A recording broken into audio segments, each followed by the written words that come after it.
The only podcast that lost all our money betting on a t-shirt company. It's Whacked Out Wrestling. Hello, everybody. This is Whacked Out Wrestling for this week in the sport, and this has been a pretty big week on this one. We had a large portion of this week coming with WWE doing something that was completely and utterly reprehensible to anybody who saw or read about it on Twitter this week. And of course, I'm talking about Brock Lesnar winning the Money in the Bank briefcase. Damn. Yeah, I don't think anyone saw that coming. Yeah, that was one of the big things on it, where probably the big news on it outside the ring was when the affidavit by Ashley Massaro in the concussion lawsuit a couple of weeks ago came out again. And despite it coming out in current year 2 years ago, now people suddenly care about the fact that she was raped on a USO tour of Kuwait, which is kind of short-sighted. I mean, 2 years ago was still current year, right? It was 2 years ago. Yeah, but how could that happen in 2016 when that was current year? But seriously, on this one, the worst thing on this one is that most of what was in the affidavit could be proven as problems, and even worse was that a Jimmy Hart diary of the same trip in question also came out, and his story corroborates everything that Ashley said perfectly. So that's not a good look for WWE right now. And even if WWE has, to their credit, claimed that Ashley never told them about this and that they never advised her to not report the rape or go through with it because of their sponsor being the U.S. Armed Forces, it's still a very bad look on it. And it's not good for WWE anyway, because someone's going to bring up Rita Chatterton. We all know it.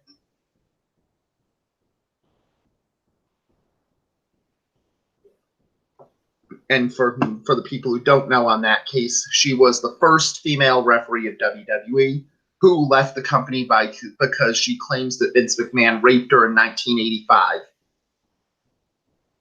Which is still pretty bad on this one, but even if you're not a WWE fan, even for those, every company has their skeletons in the closet. Why?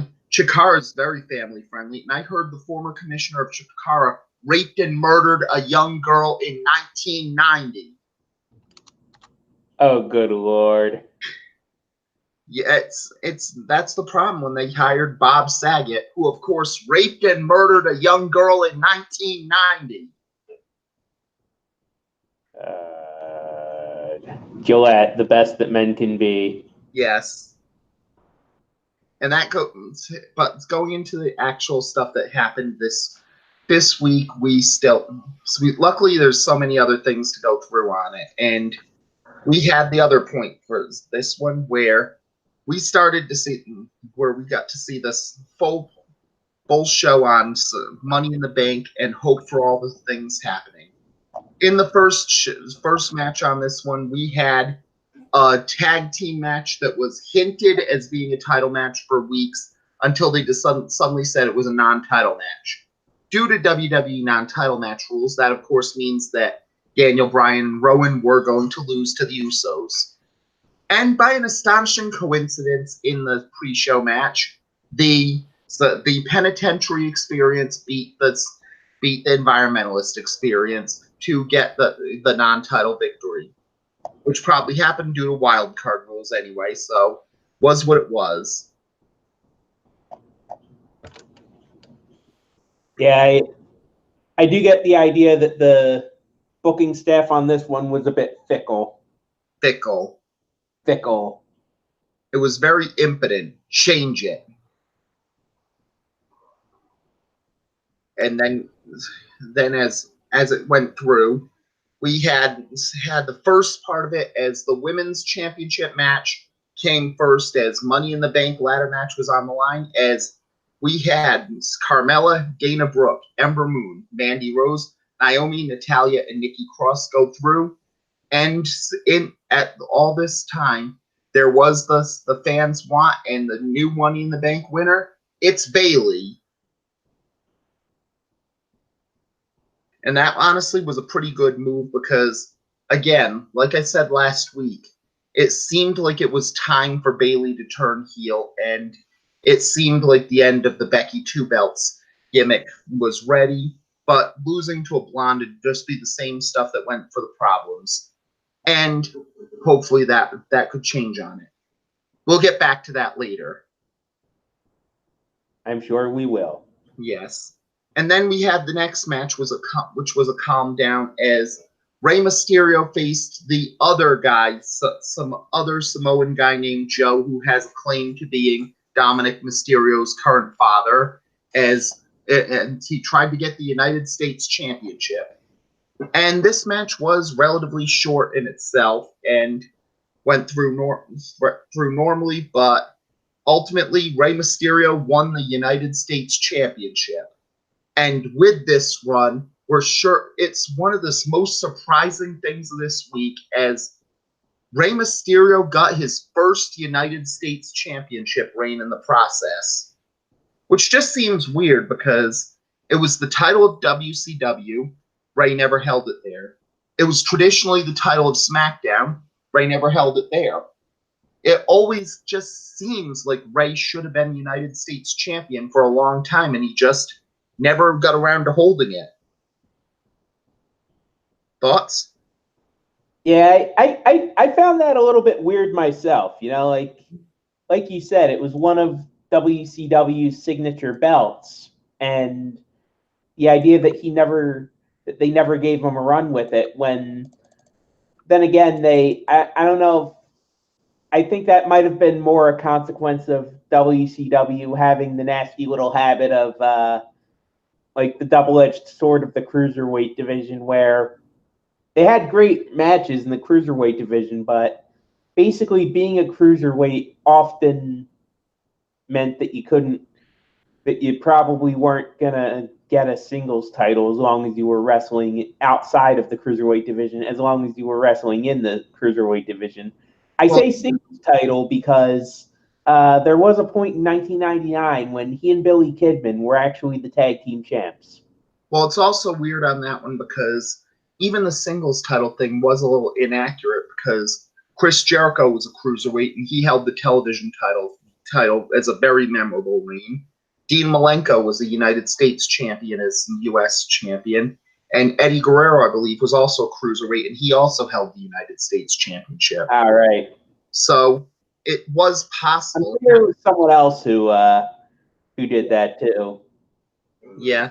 And so it was definitely weird on this one that because Rey Mysterio was always seen as the king of WCW's luchadors.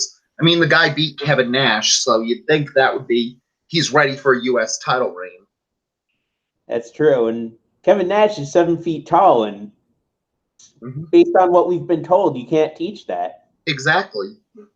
But unfortunately, and that really goes to the question because if Rey Mysterio is unsure of who the parent of Dominic Mysterio is at any time, he can't be a certified G or a bona fide stud.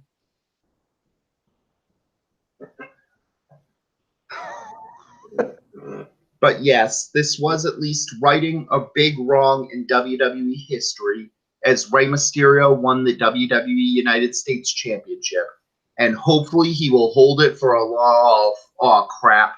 Rey Mysterio suffered a separated shoulder in his match with Samoa Joe and is undergoing surgery. They said that they're going to say what's going to happen with the United States title next Monday. Oh, boy. Mm-hmm.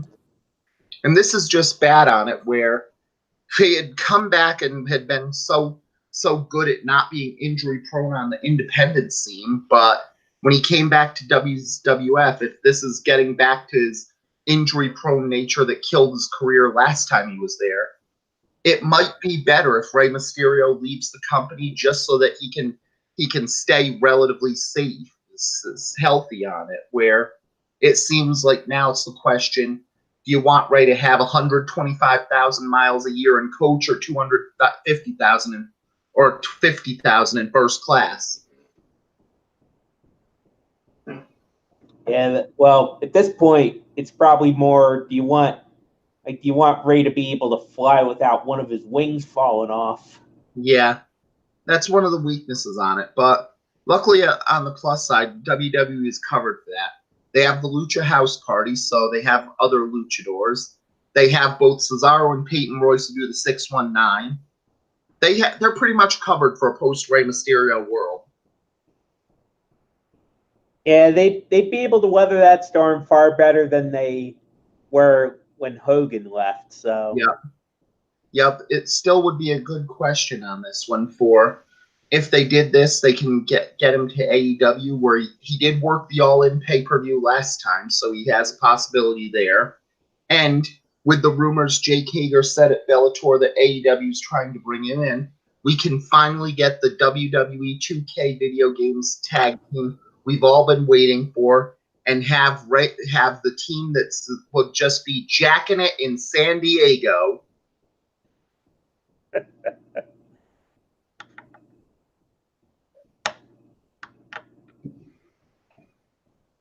then the next match was It was a steel cage match as The Miz finally got his hands on Shane McMahon again. And this was a very weird match on it where the biggest surprise in this match is they kept making it a plot point for bad referee calls, and they did that all show long. So the question is if they going to plan to make an angle where bad referee calls are a problem in this. And do you want to do this right before the XFL happens in 2020? Didn't they already do this angle with problems with referees in 2000 or late 1999 at the very earliest? Yeah, there's usually always at least about once every 10 years an angle about some bad referee work on it where you have all the different things where you have the Danny Davis in the 1980s. You have the referee problems in 99, 2000. You have Brad Maddox in 2012. There's always a use for a referee who goes rogue and everyone's trying to get this person to get revenge on this person angle. Right. But, Didn't we also have Brian Hebner's evil twin brother? When Earl had Dave had plastic surgery to go with this one. And that made a lot of sense in the future because, of course, Earl Hebner was going to screw Bret Hart. He was the guy who had plastic surgery to screw Hulk Hogan.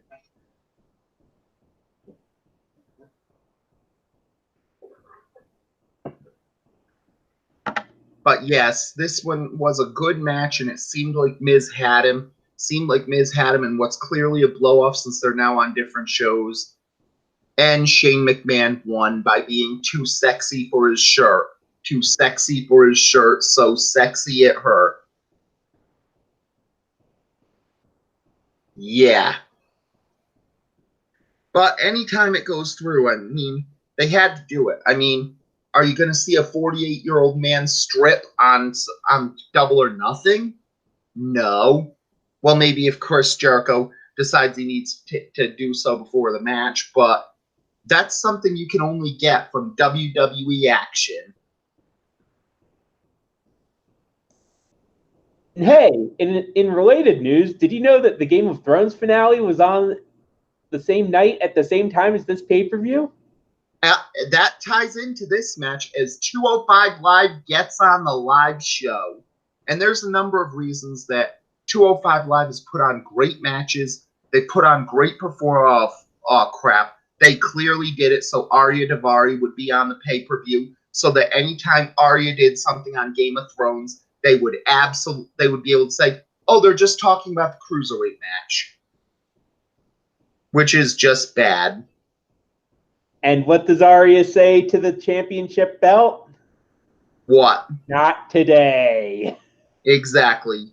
Arya did not win the Iron Throne, although the Starks did do it, which was what everyone wanted from the beginning of the show, but everybody whined about it because their favorite Mother of Dragons was actually turned into a bad guy after they said for 7 straight years she was going to turn into a bad guy. Because even outside of the WWE, fandom is toxic. They need to look at themselves in the mirror and see their problems instead of cheering for these people.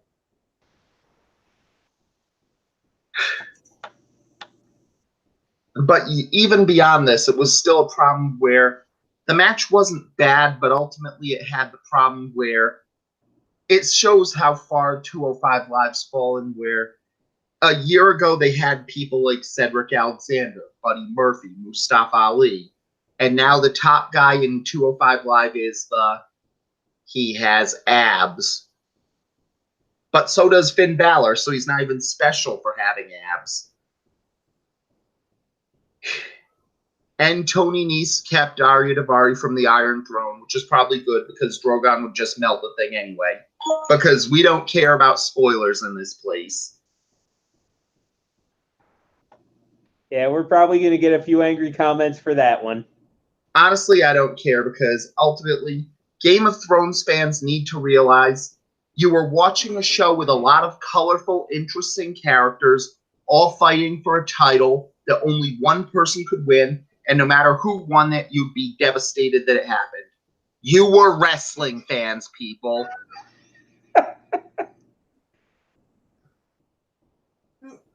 And that's the thing. The government doesn't want you to know that Game of Thrones was the best booked professional wrestling promotion of the last 8 years.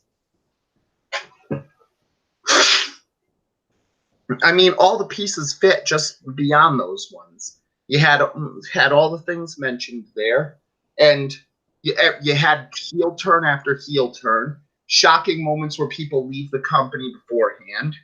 It was wrestling. And that's really the same thing that you go with a lot of them. Like Walking Dead, same point on it, where it's basically a show that it sucks, and you know it sucks, but you don't want to walk away because there's that chance, and they hold out slowly, tantalizingly. We could be the show you dream we were next week. It could be perfect in 1 week, and you know it. And you don't want to leave us now when we could be the best show next week. Because next week we could be so good and we'll be everything you dreamed of. And you'll be so sorry you quit watching us. I bet you'll cry and be miserable forever that you could have seen how good we were and you missed it. And that's really the problem on this one, where that's basically both Walking Dead and WWE programming. Thoughts? Yeah, I haven't really seen. I'm probably one of the 7 people in the U.S. who never really saw Walking Dead or Game of Thrones. Mm-hmm. So I guess I'll just have to take your word for it on that one. But yeah. Yeah. Luckily, there was the case where if I did spoil anything on Game of Thrones, it works because it's been 8 years. It's pretty safe to say now that spoilers can go through on it. We remind you, Snape kills Dumbledore. And also, Bruce Willis was a ghost. Rosebud was a sled. There's an episode of Ultraman Ace where the 4 previous Ultras are all on crosses. It makes sense. Jardine. What was yours? Don Jardine. I thought we were just talking about famous spoilers. Okay, yes. Mm-hmm. Ralph Nader. Yes. And then we go to the big one on it, as Becky Two Belts shows her skill by having to fight two different pretty blondes who get handed everything. First off, we had the Raw Women's Championship, as Becky Lynch had to dispatch Lacey Evans. Lacey didn't look bad in the match at all and looked like she was in Becky's league on it. But no matter what Lacey Evans tried, she nearly had Becky Lynch put away with the women's right, or as they call it in Alabama, a punch, before Becky Lynch got the submission and dispatched the challenger. And then from this, we also had Charlotte Flair attack immediately. Lacey Evans helped her out, and then Charlotte had to fight Becky Lynch right after, and it was a hard-fought match. But after 6 minutes of fighting both people, Becky Lynch had the other shoe drop. Charlotte Flair was SmackDown Women's Champion. Becky Lynch was immediately a jobber who doesn't mean anything anymore. All hail the queen, and the only person who can get... Is that Bayley's music? I think it is Bayley's music. Yep. Bayley fights off Lacey, fights off Charlotte, and finally goes through, and we have a cash-in. Bayley gets the victory, and Bayley becomes the first Triple Crown winner in WWE history. Or women's history, that is. Right. Wait, did Becky Lynch ever win the NXT Women's title? It's not NXT Women's title. Technically, Bayley would be a Grand Slam winner if that happened. But Bayley had the Raw Women's title, SmackDown Women's title, and Women's Tag titles. Oh, okay. Yeah, right. I forgot about the Women's Tag title. You should have remembered it. I mean, some say that Sasha Banks and Bayley are still on the ground in New York throwing a temper tantrum after their loss.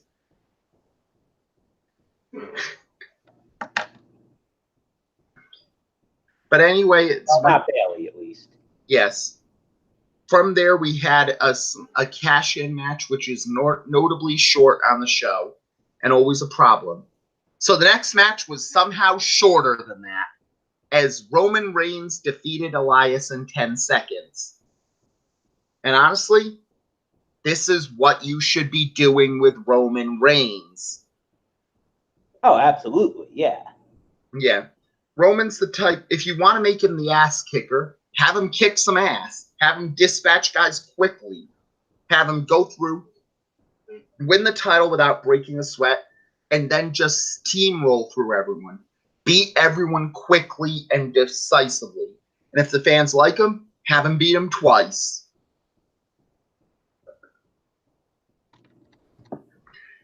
But that's really the point for a lot of this, and hopefully they can go further on this one from it. Next, we have a match that we've never seen before. Ever. Yeah, exactly. AJ Styles against some guy who kind of looks like Tyler Black, but is not Tyler Black, we swear. So they couldn't have possibly wrestled anywhere. Even though Seth Rollins said many times that AJ Styles put him over after matches they were in. Many times. But this is the first time ever, folks, as Seth Rollins faces AJ Styles. And this was just one of those matches where it was going to be good. You knew it was going to be good. And at least it was, yeah, this is the type of match you expected it to be. So can't really say anything bad. Even then, Meltzer had said the Universal title match was the rare WWE pay-per-view match that would fit in on an NXT show, which is the ultimate damning with faint praise thing. Meltzer's a bit of a dick. Yes. But ultimately, it could have been better on this one. I mean, he only said it was NXT. He didn't say it would be better on Double or Nothing or anything. That would be real praise for it. Yeah. But ultimately, when it was all said and done, Seth Rollins got the win and beat AJ Styles. And then we had the chance for Styles to turn heel and beat up Seth Rollins. But they shake hands, and everyone's friends again. Yay. Then we have the battle of such a betrayal that happened after 1 week. Kofi Kingston defeats Kevin Owens in a battle, which was, you knew it was going to be good, but it just was what it was as well. And that's one of the things with it. A lot of this stuff was good, but you don't remember a lot of it. And I'm not sure if this was a good pay-per-view or, as we'll see, people getting a what have you done for me lately attitude, but ultimately it was just a good match, and it was what it was. Right. And before that, between those two matches, we actually had a segment involving Lars Sullivan, who recently came back after some of his problems with social media, coming off as a bit of a bully, and he wound up beating up Lucha House Party. Yes. But in defense, Kalisto did do what he said he was going to do, and he made Lars Sullivan bleed his own blood. Ah, yes. Yep. And honestly, it was surprising on this one because Lars Sullivan bleeds red like everybody else in the world, instead of what every wrestling fan believed he did, and bled a shade of Prussian blue. Yes. And then you go to this big match, and this was one where even the story of it is better than the real one. You have Ali, Andrade, Baron Corbin, Drew McIntyre, Finn Balor, Randy Orton, and Ricochet. But all night you had Sami Zayn beaten up by someone at random after his match for it. They take him out. They claim that Braun Strowman did it, and they said it would go to an 8th performer. Now today we have the story on this one where backstage everyone in WWE was told that Ali was going to win the Money in the Bank briefcase. The other 6 wrestlers in the match were told Ali's not winning, but an 8th person in the match is winning. But they didn't say who. And Ali was told right before he went out there who the 8th man was, and it went through, and we got the end result. Oh, screw you, WWE. Screw you. Brock Lesnar is Mr. Money in the Bank. There's no good way to do this one. This makes every wrestling fan feel like we were under heat stroke in Kuwait. That is just bad for it. There's no good way to say this. Lesnar again. There's just, really, he doesn't mean anything anymore. And it's not going to mean anything for TV ratings because Brock Lesnar never shows up on TV and wrestles. You want to try and build up the wrestling matches? Have Lesnar work on free TV. That would probably do something. But they're not going to do that. We know they're not going to do that. Exactly. And that's the problem. We know if he wins the title, it's just going to be the same old crap. Lesnar goes home, doesn't do anything. The title's off TV. No one has something to fight for. And then Roman Reigns probably wins again. And it destroys everything. We've seen Roman beat him many times. Get on with it already. Yes, get on with it. Yes. It's like, what? And it's worse because in kayfabe, Brock Lesnar is the worst possible Money in the Bank winner. I mean, just think of it. If you know it's a kayfabe plot point for Brock Lesnar, he's not going to be here every week and he only shows up when he wants to. If you're Seth Rollins or Kofi Kingston, the second you hear Brock Lesnar's in the building, why wouldn't you just say, F this shit, I'm out, and just leave as soon as you heard it? Just don't let yourself be in the same room as Brock Lesnar in an arena, because you know if Lesnar shows up, he's cashing in. That is just not a good way to do this stuff. We know that Lesnar's there, and in kayfabe, if you know Lesnar's in the building, then you're an idiot if you stay there if you're the champ. Any thoughts? Yeah, I do sort of have one that it kind of ties into what happens on Raw. I think I'm going to save it for then. Okay. Which works because ultimately that we're almost getting right to Raw because we don't have someone for Song of the Week on this one, so goes through. Which also helps because we like money and that can go through. Yep. And what happens on Raw is, of course, we actually do have Brock Lesnar show up. Mm-hmm. Of course, he's just showing up for a promo, and the speaking is being done by his manager, Paul Heyman. Well, of course. And that's always a plus because Paul Heyman at least once was a good promo, so that's a plus there.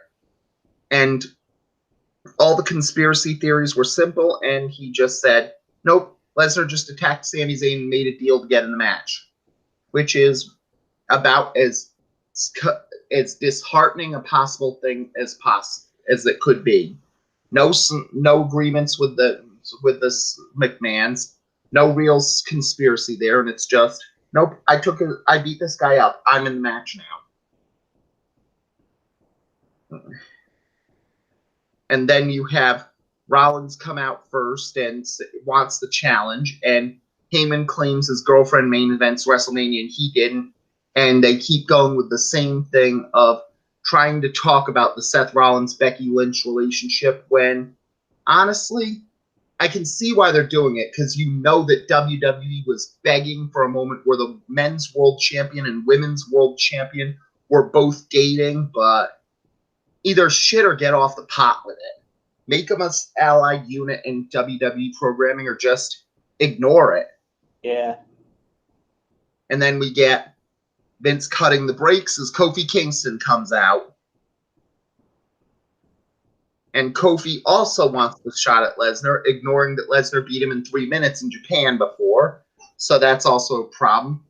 And then Heyman says that they're both fighting later on tonight, so it's just there. And then Mick Foley arrives with a title, and a bunch of people talk to him about it. Hey, maybe Brock will cash in the belt for the briefcase for that. That would be interesting as well if it goes through. I wonder what it could be. And then we have Sami Zayn versus Braun Strowman, and this is just the straightforward stuff as Strowman just destroys Sami quickly after his bad ribs. So that's just the randoms. We're going to have him wrestle every week now match. Thanks for showing up, Sammy. Yep. And then we have Charlie Caruso bringing Lars Sullivan to the ring for a chat about how much he hates these 3 luchadors and why he could possibly hate luchadors for it. I mean, there's no good reason for him to. They're just 3 people who love doing good lucha things. Woo! And then they and then the Lucha House Party came back to work the day after they appeared. They attack Sullivan, and Sullivan fights them off. Freak accident plants Dorado. Kalisto and Metallic save him, and we have a good feud that everyone wants to see. Lars Sullivan against 3 Hispanic people. That's just, there's a problem when anytime there's a question of WWE or a wrestler being racist, they throw them immediately against all the minorities on the roster. Doesn't seem to work that way. Yeah, they really need to read the room on this one. Yeah. And then in a rare thing that we actually did see them actually read the room on, after 3 long years, Cesaro gets new music. We don't have the you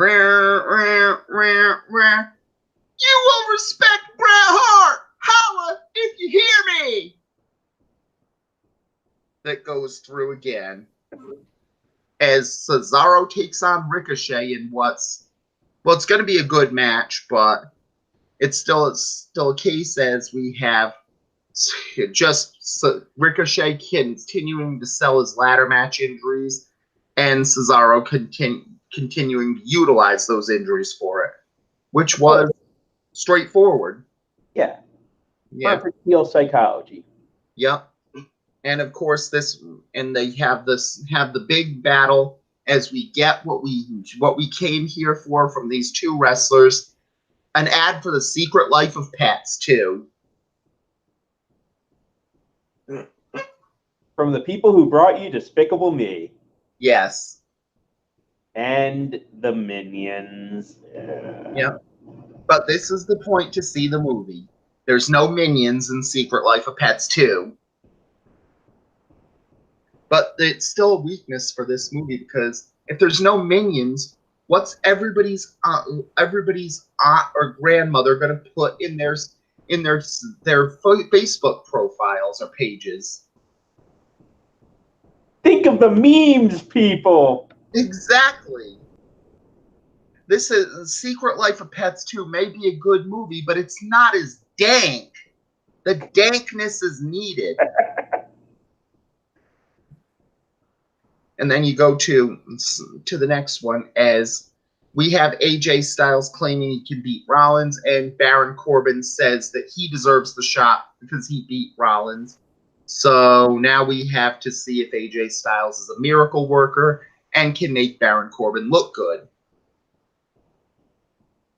Then Roman Reigns comes out because wild card, bitches! But then Shane McMahon cuts him off. He says he's ended the Miz feud, and now he's going after Roman Reigns for that without bringing up the irony of Shane McMahon's angry Roman hit his father. And Vince forgot to tell him to bring up that the whole point for Miz was that Shane hit Miz's father. But that's not why Reigns hates him. It's because he hates a spoiled, rich, 49-year-old man. He wants the match, and then we get the real reason for it. And Shane says that he will face Roman Reigns at Super Showdown in the progressive city of Jeddah.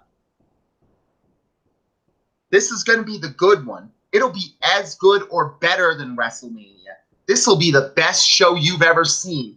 This show loves you. This show didn't want to go out one night saying it was going to get a pack of cigarettes and then leave you there homeless and lonely for this one, just waiting for your daddy to come back. Why didn't you love me, Daddy? Or so I hear. But yes, it goes through as the. It makes perfect sense that they announced this. I mean, we already had Money in the Bank. Now we can have Blood Money in the Bank. Exactly. No, that's for the world's greatest Money in the Bank. They already said that for greatest Royal Rumble and Crown Jewel greatest King of the Ring. Ah, okay. But they have so many other big matches, like a 50-man Battle Royal to counter the 50-man Royal Rumble we got there. Hey, they could call it the Chris Benoit Invitational.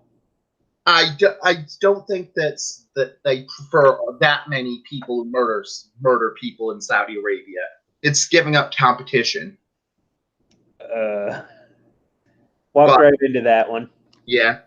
But then they also announced that Goldberg will face Undertaker there, so that's going to be a big match anyway, even though it'll mean absolutely nothing. But you finally get to see it. Isn't that the real reason to do it? Yes. And ultimately, it just proves what great things we can get because the Saudi prince will give any amount of money possible to make it happen.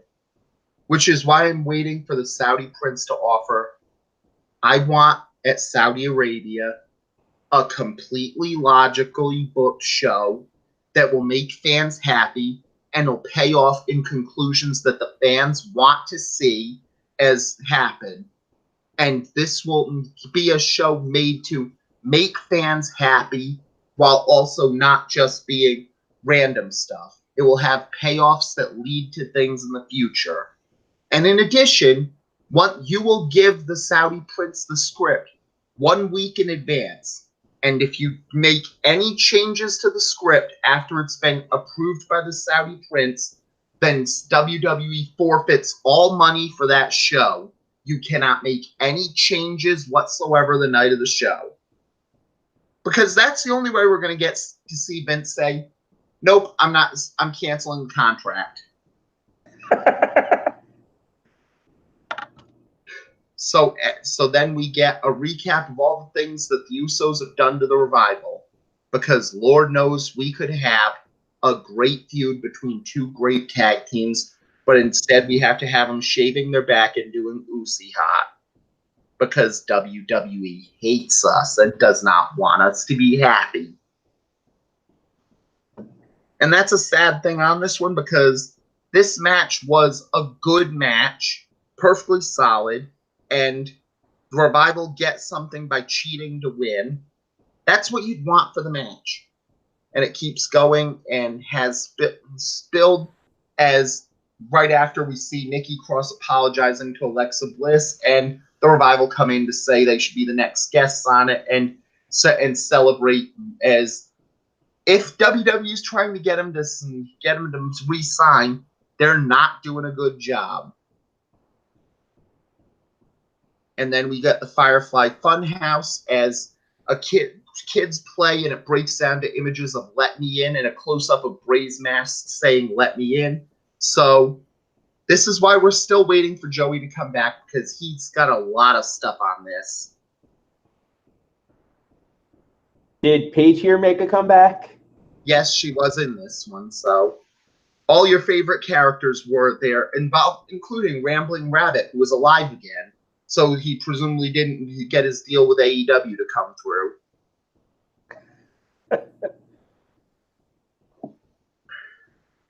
And then we have a moment of bliss with Nikki Cross sitting in, and Becky Lynch comes in, as we have Bliss asking how it feels to no longer be Becky 2 belts, with the Iconics talking that they have 2 belts. And before any of them could ask why Alexa Bliss only donated $5 to Ashley Massaro's GoFundMe, but then it was still a problem. Then we had a match there. But then later on, it was found that instead of Alexa Bliss being cheap there, we find this week's reason Sami Zayn is right about us. A fan of Sasha Banks donated $5 to that GoFundMe under Alexa Bliss's real life name in order to make everybody drag Alexa on Twitter for it. Because somehow that would be a positive for Sasha Banks in this one. Really? Really? Really? That's your plan? That is the most inept thing possible. That is utter crap on this one.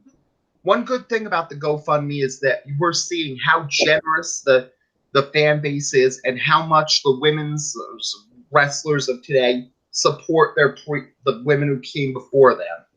But you do something like that just because you think it would give points to your favorite wrestler? What the hell is wrong with you? Do you really think that this is what would please the wrestler cheering for you? Sasha Banks may have a problem with Alexa Bliss, but she would slap you in the face for something that utterly crap. Whoever did this, screw you in 3 specific ways: so hard, so bad, and wicked bad. Thoughts? I would have to disagree with you on one particular thing, because there is no way that anyone should give whoever did this the privilege of a screw. Yes, more than likely on this one, but then again, they are a fanboy for one of the women's wrestlers, so I don't think we had to deal with that. So, but then we had a 6-man tag team match play as Lacey Evans and the Iconics took on Becky Lynch, Nikki Cross, and an injured Alexa Bliss. Pick your favorite wrestler and complain that this didn't happen. And this match has a number of different good things for it. Namely, it's one of those where you have quotes that'll live on forever. Namely, get closer!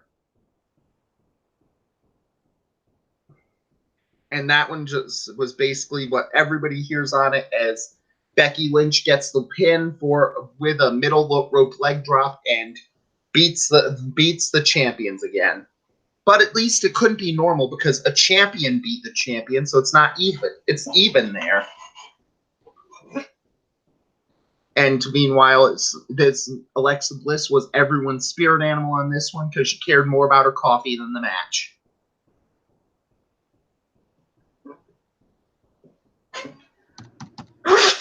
Any thoughts? Then Mick Foley. Oh, I didn't really have any thoughts on that when I was about to say, like, and then Mick Foley reveals the new WWE Championship. Yep. And this was actually surprisingly big on this one because Foley said that something was missing from Raw and wanted to make it Raw again. And he said there was a lot to be champions on, and he said for a few different things on this. Like, Foley did claim that from now on, the third hour of Raw is going to be a little bit edgier than the first 2 hours, which is pretty much what everybody thought for a long time now, so that's a plus. And to that end, they did have a different showing of the third hour from this other one where it was all black. It wasn't covered well. It felt like they were trying to get edgier there. But the big thing on it was we get the WWE 24/7 title. Anytime, any place, anywhere. And wrestlers everywhere can dream about being the person to hold a title that looks like the title belt that someone's fantasy football league would make. Seriously, this isn't even a title belt that would go through or look like something. It has a name piece that looks like like the clock at a Waffle House, green leather like the old stuff on it, no side plates on it. It doesn't look like something a wrestler would win. It looks like the title you get to show World's Greatest Father Championship for Father's Day. Come on. This belt is at least hot dog eating contest material. I don't know. I think Nathan's has better advertising for this. Maybe it's one of the smaller hot dog chains, hot dog eating contest, but it's not good and prestigious enough for the Nathan's title. Right, maybe Ballpark. Yeah. And they said we'd crown a new champion in the form of a scramble. For those of people who don't know what the scramble is, it's the freaking reverse battle royal. And then we had any superstar from Raw. Mox, you're here. Oh, nope, I thought it was him from on this one, where he must have sounded weird. Yeah. Mm-hmm. But yeah, I was saying, thank you, Vince Russo. Yes. And they claimed that any superstar in the WWE brands or even a legend could win the title. We're going to get to that on SmackDown. And the low card runs to the ring. Eric Young finally shows proof of life, and we get fights instead of running to get the title. First two to get in were Eric Young and Cedric Alexander, but they were pulled out. Anderson and Gallows were the first two to get it, but it didn't count because one person had to take hold of the title. No way Jose and EC3 break it up. Drake Maverick and Titus O'Neil go in, and finally Titus throws Drake Maverick over the top rope, and the first 24/7 champion is Titus O'Neil. It's the moment Titus World Slide had always wanted. It's the Robert Roode pins him. Yes. And this is also a good thing on it, where you have Eric Young, EC3, Drake Maverick, and Robert Roode all fighting for this title. Because somehow scrambling for the hardcore title is still better than being TNA World Champion. And then we get Robert Roode hiding. The mob runs the other way. And they keep turning down the lights for it to try and help make it seem edgy. and we get Miz versus Drew McIntyre. More building as we get Shane and Reigns on this match taking place at Super Showdown, which will be as the thing that you waited for. It will bring your parents back. It will bring your dog back from the farm that they sent him to when he was a kid after you fed him chocolate because you wanted to give him this good thing. Why, Ace? I was just sharing my candy bar with you. Or so I hear. Right. What the hell are we talking about? About how all the great things that Super Showdown's promising. It'll be as good or better than WrestleMania. It'll be the best show you've ever seen. It'll bring your father back from when he was trying to buy cigarettes and you never saw him again. You sound like you have some things to get off your chest, Tom. Mm-hmm. Yes. Sorry, I'm a little late. Realist Aggression Era podcast ran a little late. No problem. Always good to advertise our some allies in the family for this one. Yeah. Ruthless Aggression Era podcast. All the stuff that you want of the Ruthless Aggression Era brought to life. Metal Matt does good work there, so good props to him there. Sometimes it's not so good. Yeah, but it's Ruthless Aggression Era. What do you expect? Yeah. This one, I always get dragged into the bad stuff. Like, why did I watch this again? Mm-hmm. Anyway, I didn't mean to interrupt. Just wanted to. Oh, no, you're not interrupting. Yeah. We're, it works as right now we're at the Miz versus Drew McIntyre match from Raw. And this was mediocre. At least they're trying to keep going for something for why Drew McIntyre would ally with Shane, but doesn't work if it's not going to help with Miz finally just probably never getting his comeuppance on Shane McMahon, and that's just not a good thing. But because WWE always does it when they have a hot angle, they replace the part of the Miz will now be played by Roman Reigns. And from there, we have the first problem of the 24/7 title as Rude runs past Corbin and Lashley as the mob chases him. Everybody goes through. And Corbin and Lashley didn't care about the title, which kind of hurts things because this is a title that you have to care about. I mean, 4 different world champions are fighting for this belt. What more could you want there? And then we have the tag match there, and Seth Kofi. They announced that the separated shoulder in the post-match attack happens, and we go for Rude in the parking lot, hiding in R-Truth's trunk. Truth hides him, and then a referee's inside the trunk, and the new 24/7 champion, R-Truth. And we remind you, for your stat of the week right now, in 2003 or 2002, Brock Lesnar became the youngest champion of the WWF of all time at that moment. Then Randy Orton broke his record 2 years later when he found it in some random thing somewhere. We don't know. But Sir.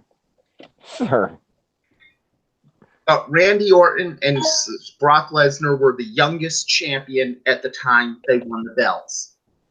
16 years later, or 17 years later for Brock Lesnar, and 15 years later for Randy Orton, if either one of those men win the 24/7 title, they would still be the youngest ever 24/7 champion. And also, another interesting fact about the 24/7 title, it has now been held by a former NWA World Heavyweight Champion. No, it was held twice by TNA champions. Bobby Roode was champion there too, so. Yeah. What was it, the NWA title when he held it? Because I know they split it off at one point. It was the TNA title when they did, yes, but it does help that 2 different people who held the title were world champions. And then there was Titus O'Neil, but Titus is a good guy. He deserves to be first champion, so good for him. Isn't Isn't Brock younger than R-Truth? Brock is younger than R-Truth, Titus O'Neil, and Bobby Roode. So that's the point on it. Where I misasked my question. Brock Lesnar is 41 years old. Roode and Titus are both 42, and R-Truth is 47.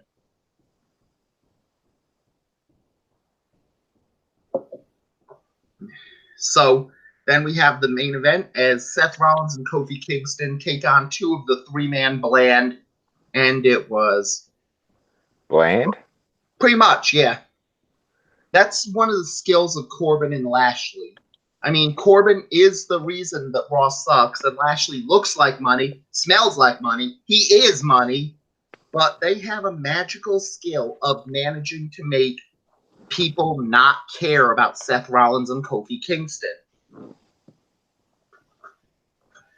They have a magical ability to make people not care, period. Right. Mm-hmm. Yeah. But particularly about Seth Rollins and Kofi Kingston in this case. Yeah. It's hard not to care about those guys. Very hard, but somehow they managed to do it. And then we have just a match that fills time, goes through. Kofi gets the win on Corbin, and Brock comes out and not cashes in, saying he'll make the announcement next week, which will probably be at Super Showdown, which will be better than WrestleMania. It'll be the thing where everybody says, oh, yes, we'll listen to you after Father McGillicuddy did that stuff to you. Or was it just me? Holy shit, dude. I think that was just you, sir. Mm-hmm. No, but he's scheduled for Raw itself. Raw proper. Mm-hmm. But honestly, it's kind of weird on it where they're trying to do some strange stuff, but the hardcore title might be weird, but the last few weeks it seems like they did something that gets all the attention, but the thing that's went under the radar might be the better baby step. And here we kind of see it because they're trying to say that the third hour is going to be a little bit edgier, which is kind of a good idea for it. Yeah, depending on their definition of edgier. Yeah. Does that make sense? Mm-hmm. That's one of the big factors there. Well, one good thing about the edginess is that WWE may have had their bluff called this week since AEW announced that their TV show will be TV-14. So if they're going to say edgier, they're probably going to have to say make it TV-14.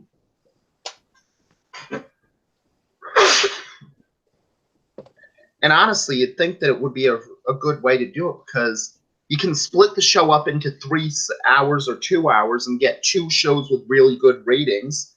That's what they did in the Monday Night Wars. So I was about to say we used to have Monday Night Raw and the Warzone. Yeah, they split it up into 2 different hours. Yeah, just splitting it so that 8 to 10 is Monday Night Raw and 10 to 11 is the Warzone. You can do the same thing. Kids' DVRs won't protect it. Will keep the TV-14 stuff from them. So it would be a smart way. And you'd get 2 shows with good ratings. Yeah. So that really... Go ahead. Sorry. Oh, you can go through. Oh, I was just going it will still be lumped into the overall 3-hour ratings, I'm sure. Just, on the people that report ratings, they're not going to distinguish the first 2 hours versus the third hour. On the contrary, the people who report ratings do judge the show by each hour. So I know. I'm talking about the people,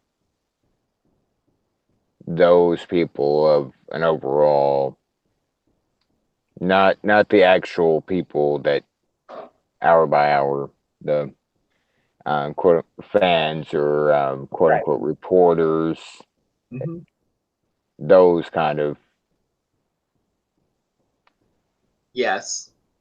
those kind of reports, not the actual reports themselves. The people that put it out there for wrestling fans to see stuff. Yeah, it's still a good, interesting way to try and fix things on it. So that would be a plus if they try it. And ultimately, it's the same thing where you're not going to fix Raw by doing this the quick fix on it. You're going to fix it by get all your shit, get it all in a pile, put it all into a box. Just get your shit together. That's going to be how you fix things. You kind of failed all the quick fixes. You wasted the last celebrity you did. So just do what 97 did and with WWF. Just get all your shit, get it in a box, get your shit together. Focus on the things that'll get your shit together, and then focus on these things. Because Right. You remember when they had a pattern? Mm-hmm. You know, even when it was 2 hours, like there was a pattern, and not just Raw's Warzone like differentials, but there was a pattern to how the show progressed. It seems like the pattern's the same now. You start with a 20-minute promo, have a match or two. It does, and when I say pattern, I didn't mean it like that, but there I know word good. Mm-hmm. So I'll just excuse myself from the rest of this. No problem on it because ultimately it works on it. I spent most of the time talking anyway, so more other people talking helps on this. Yeah. But And then I'm just going to interject myself right back in. How the segments worked, like in '97 when they were gaining traction on WCW, and the segments were aligned to be, and this is when we had quarters and stuff, and we had quarters up until just a couple of years ago, aligned to draw, if that makes sense. yeah, Like if you didn't like this, you can turn the channel for a little bit, come back, and you're going to see this, which is completely different, yeah. and will be your thing, and you're going to stick around for this quarter. Am I? I think I see what you're saying on it because it's like when wrestling's done best, it should feel like a three-ring circus. Don't like the clowns, you might like the monkeys. Don't like that, you might like the elephants. Don't like that, they might like the trapeze guys. Don't like that, you might like the guy getting shot out of a cannon.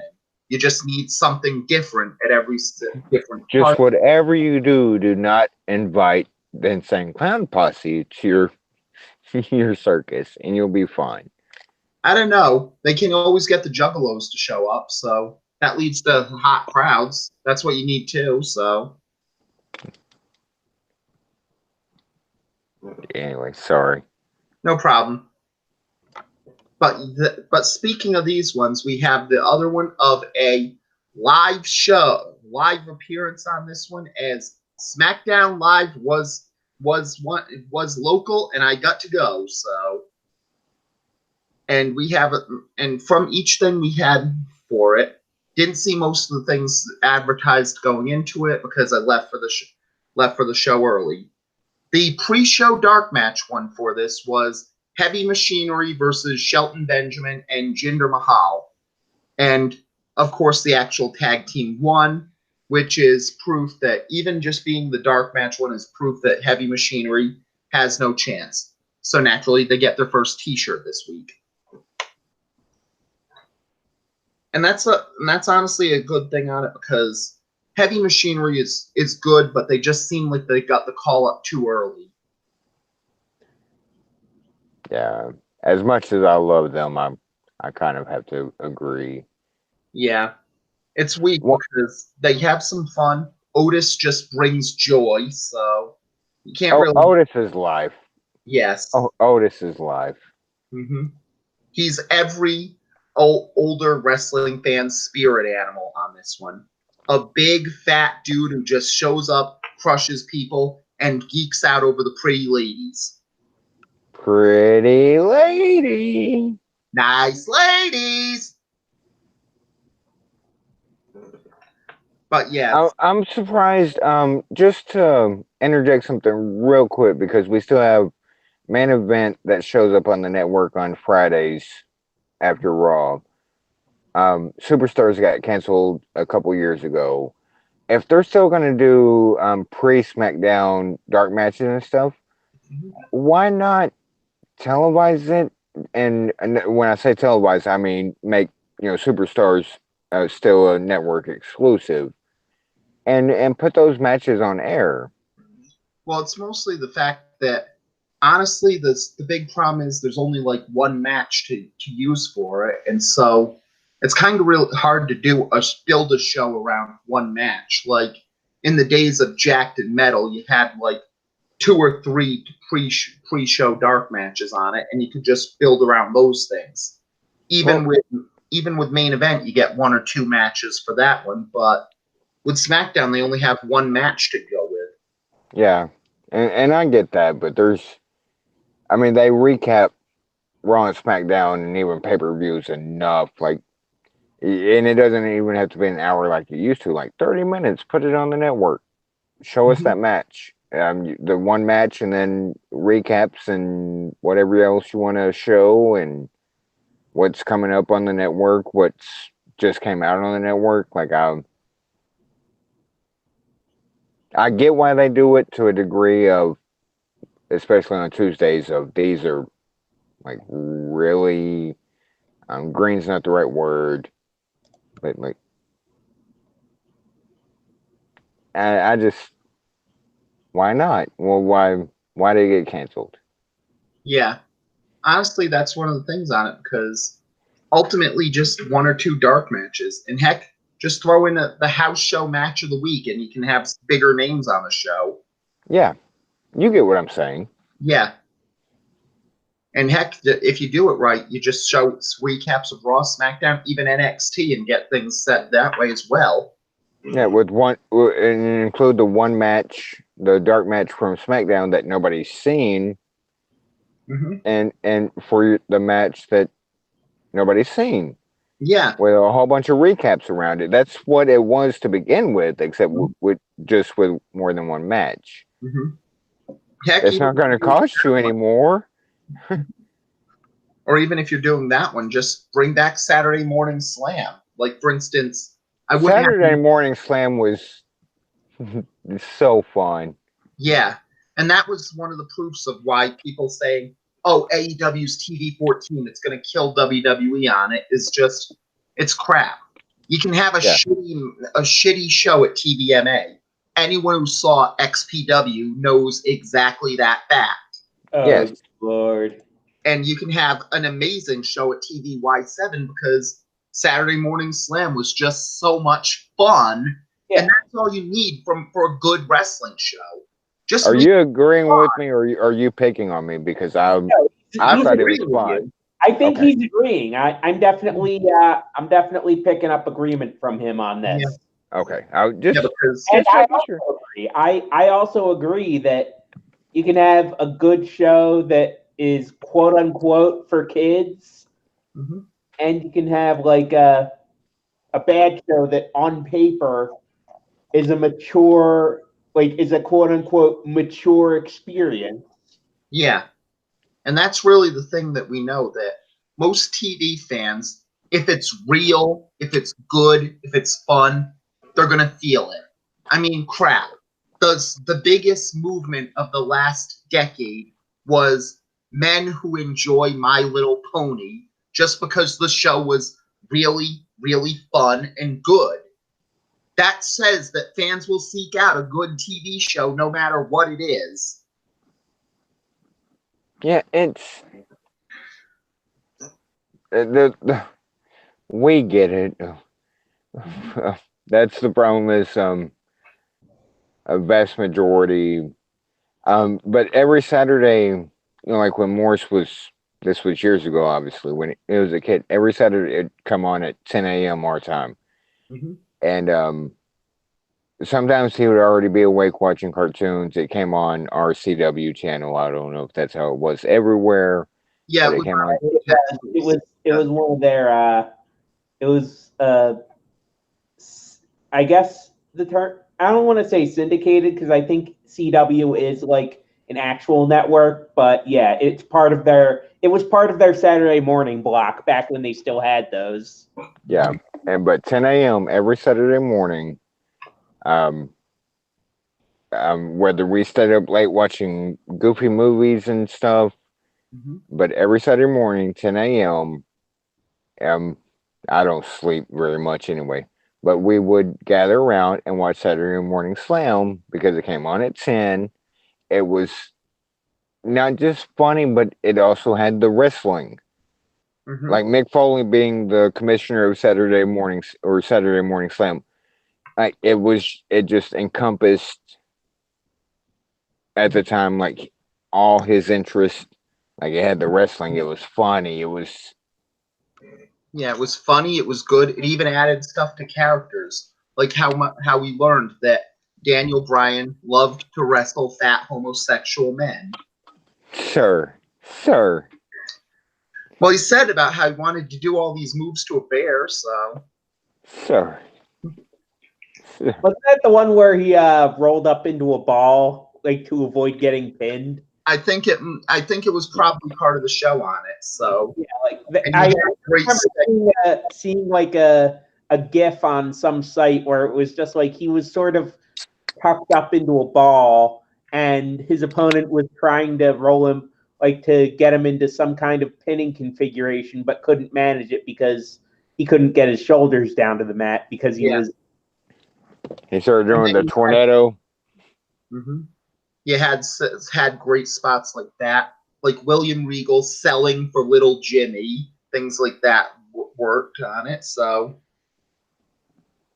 and that's really what you want, because ultimately, I think that's really the problem that wrestling's missing right now, where it's great wrestling, it's gone, but it's just not fun, and that's what wrestling should be.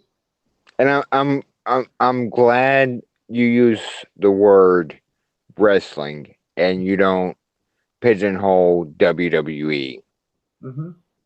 Well, yeah, because ultimately, even independent wrestling, you notice the good shows on it where a lot of the big independent promotions are stuff where it's like the wrestling on this show is amazing, but it's not very fun. Yeah.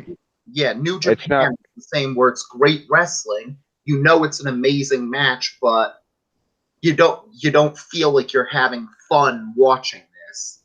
And that's really what pro wrestling's always been about. It's pro wrestling is so absurd that it needs to have some fun factor to it. Right. And Morris and I watched New Japan. And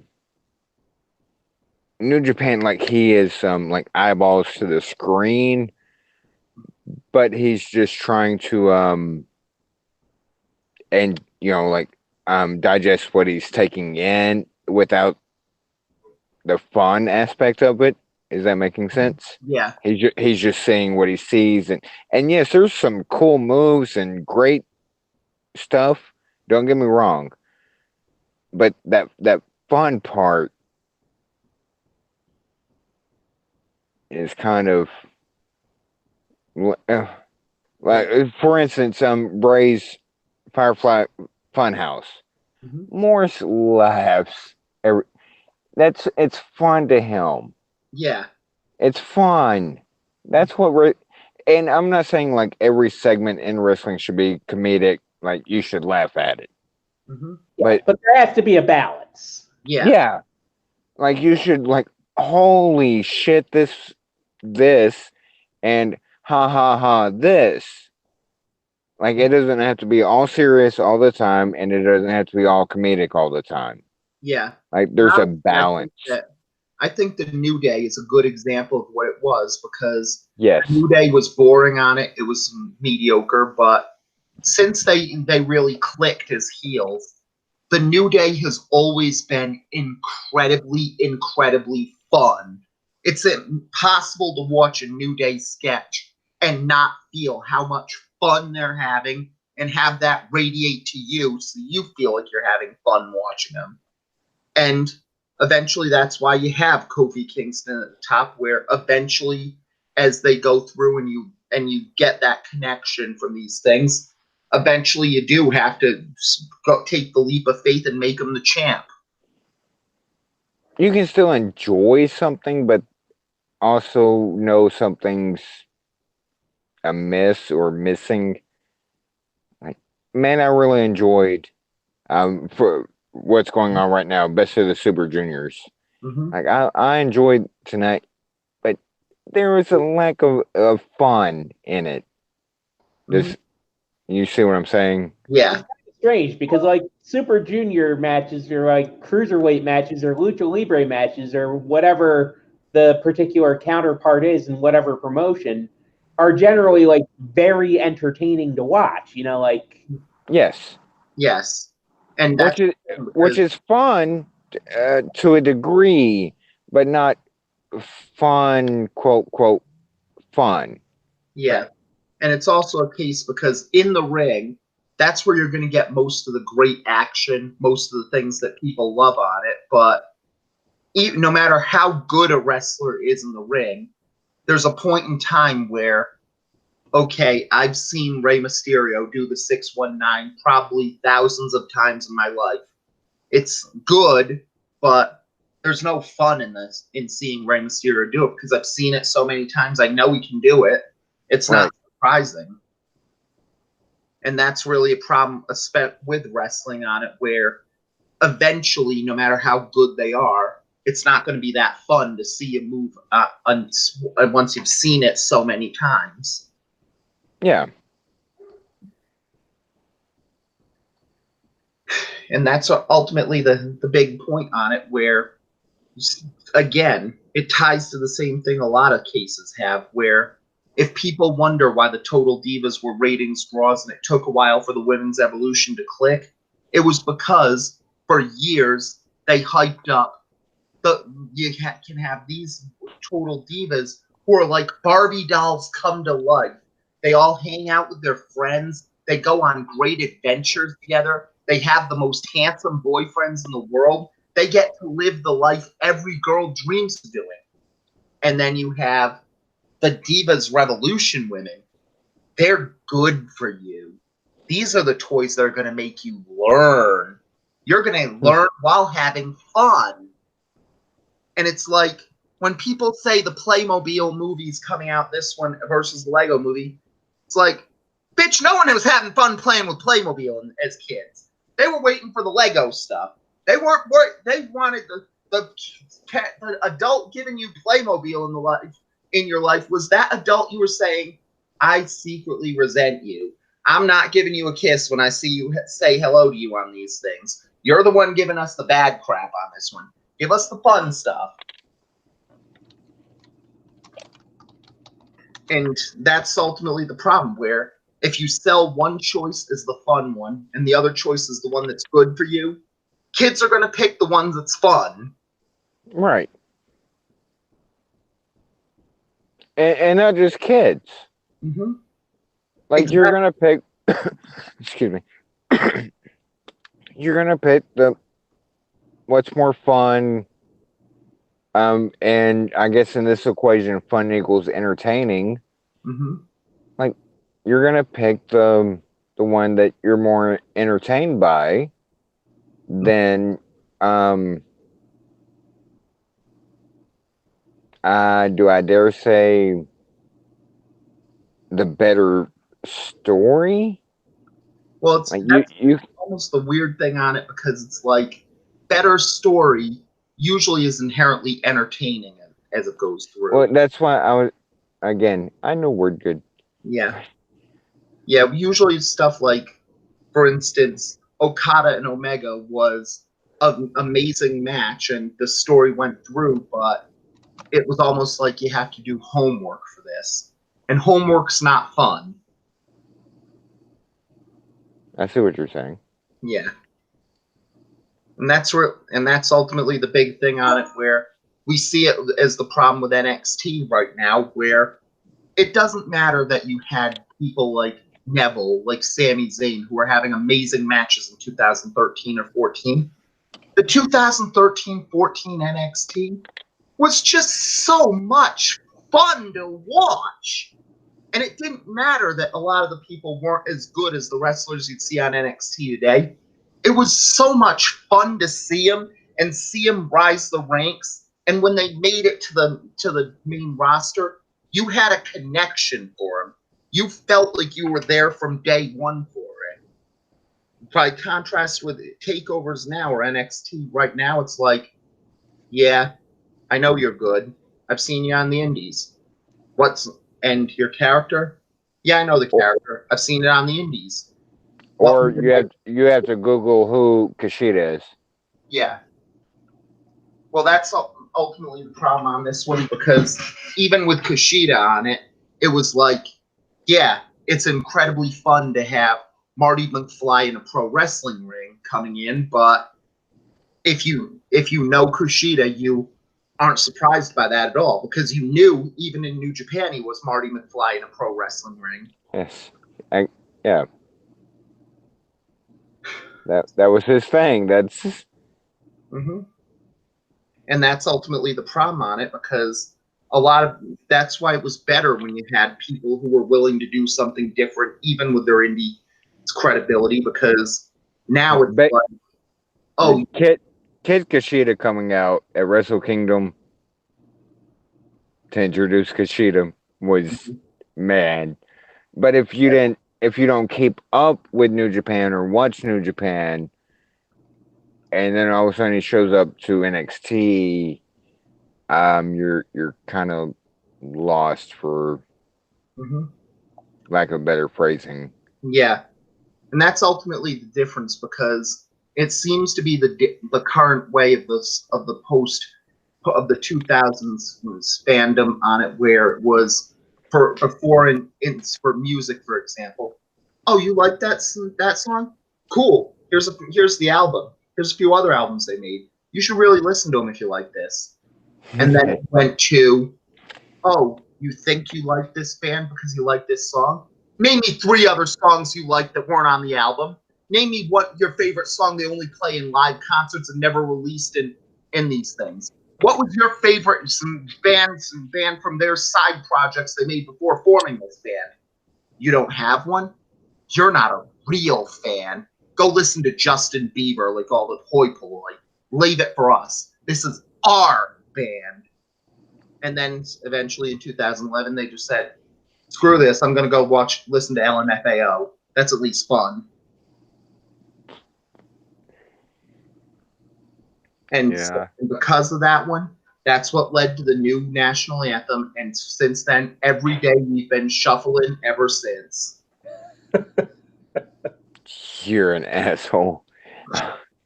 Yes. But ultimately, that's the point where part of being a fun stuff is what gets new fans in. When fans feel like it's a chore to like something, it's not going to get new fans in. And the fans who do follow that chore will keep the new fans out by saying, no, you're not a real fan because you don't love it as much as we do. And it's like, no, you're a fan because you're a fan of it. And this is, I've never seen, I'm 48, you guys know. I've been watching wrestling 36 years. I've never seen such, is impasse the right word here, of fans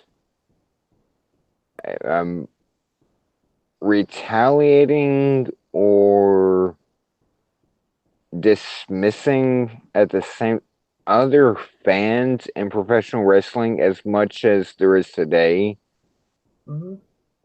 Like that's why I keep quiet, like on Twitter and even like in the forum we're in. Like when it comes to like I try to keep quiet, like because everything, like you can't say one thing without it being blown out of proportion, and it's just so it takes the fun out of it, which is why I keep Morris away from all that stuff. Yeah, Well, honestly, that's just the fact that it's more than just wrestling because ultimately we're in Generation Hipster. And that really explains all of it if you think of it, because it's that hipster viewpoint that I'm more of a fan than you because I follow this one.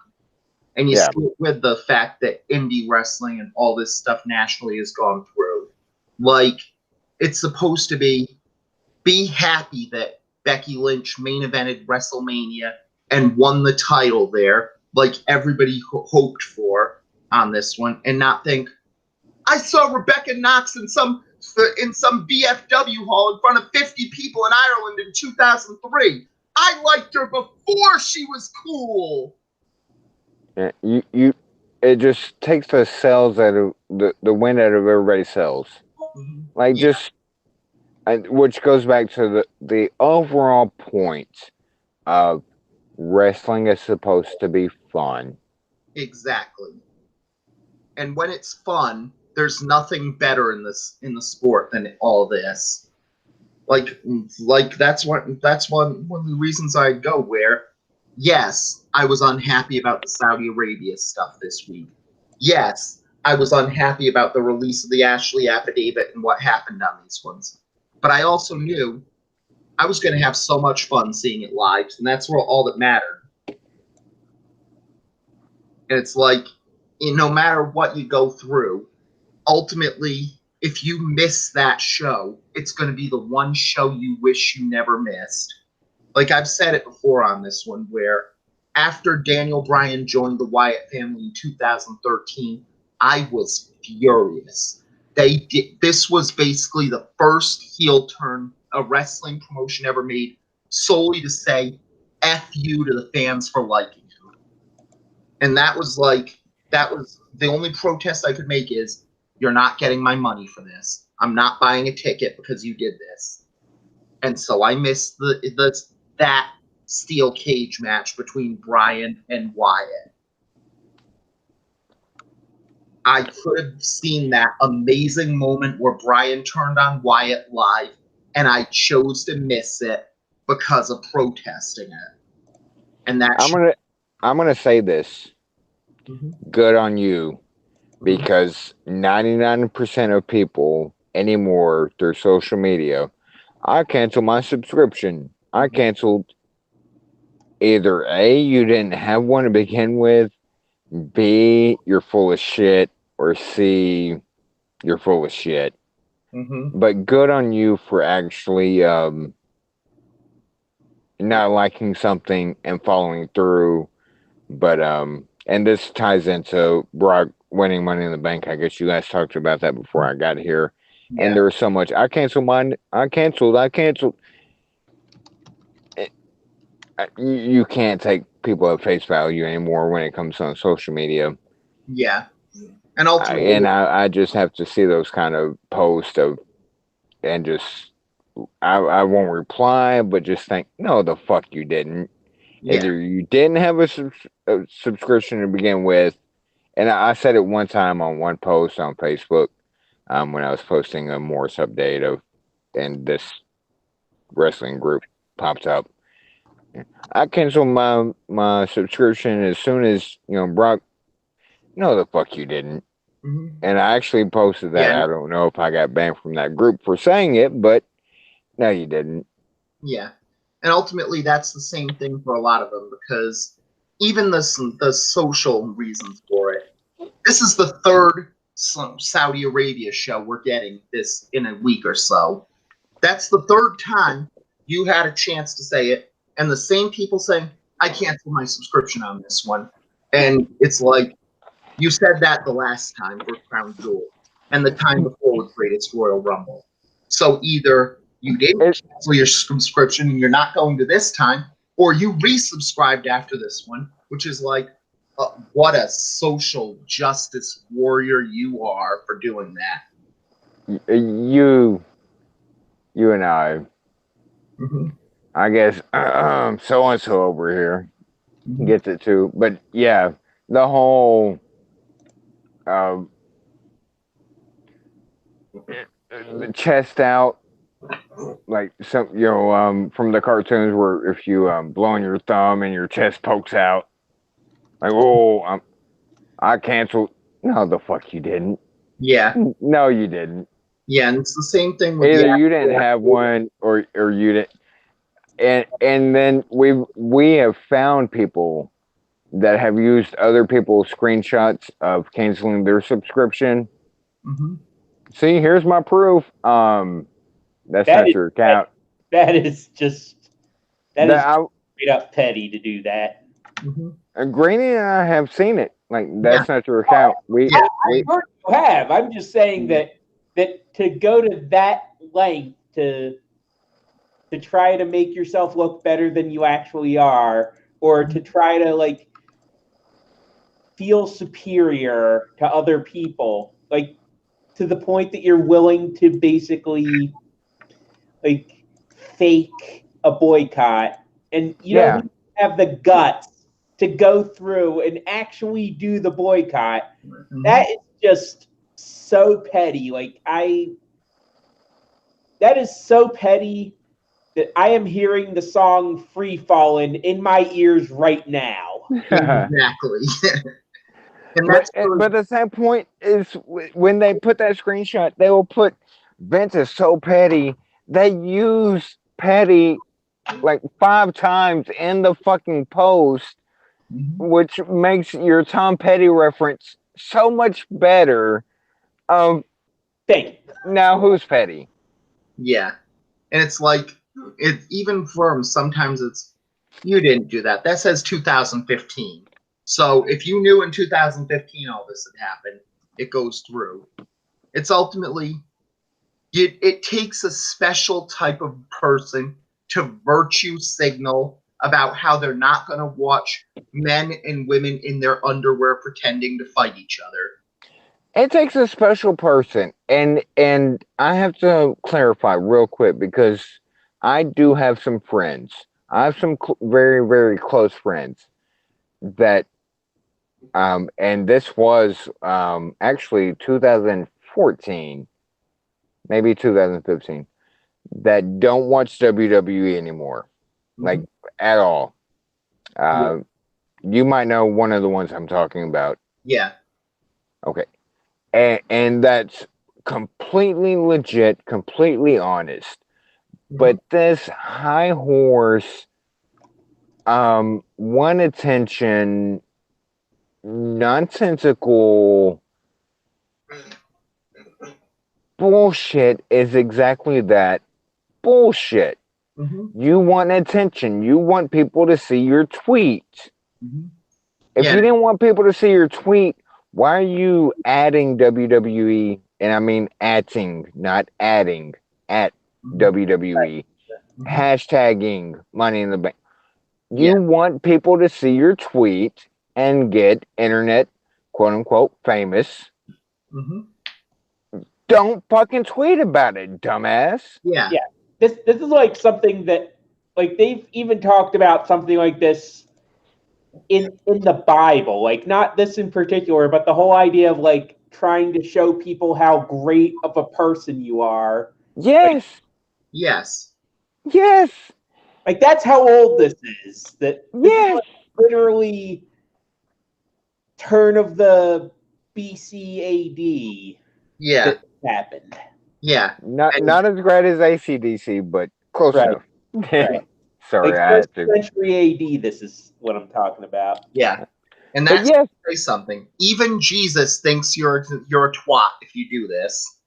sir, I'm gonna sir, go that far, but sir, sir. Why? Well, at he But least he's not wrong.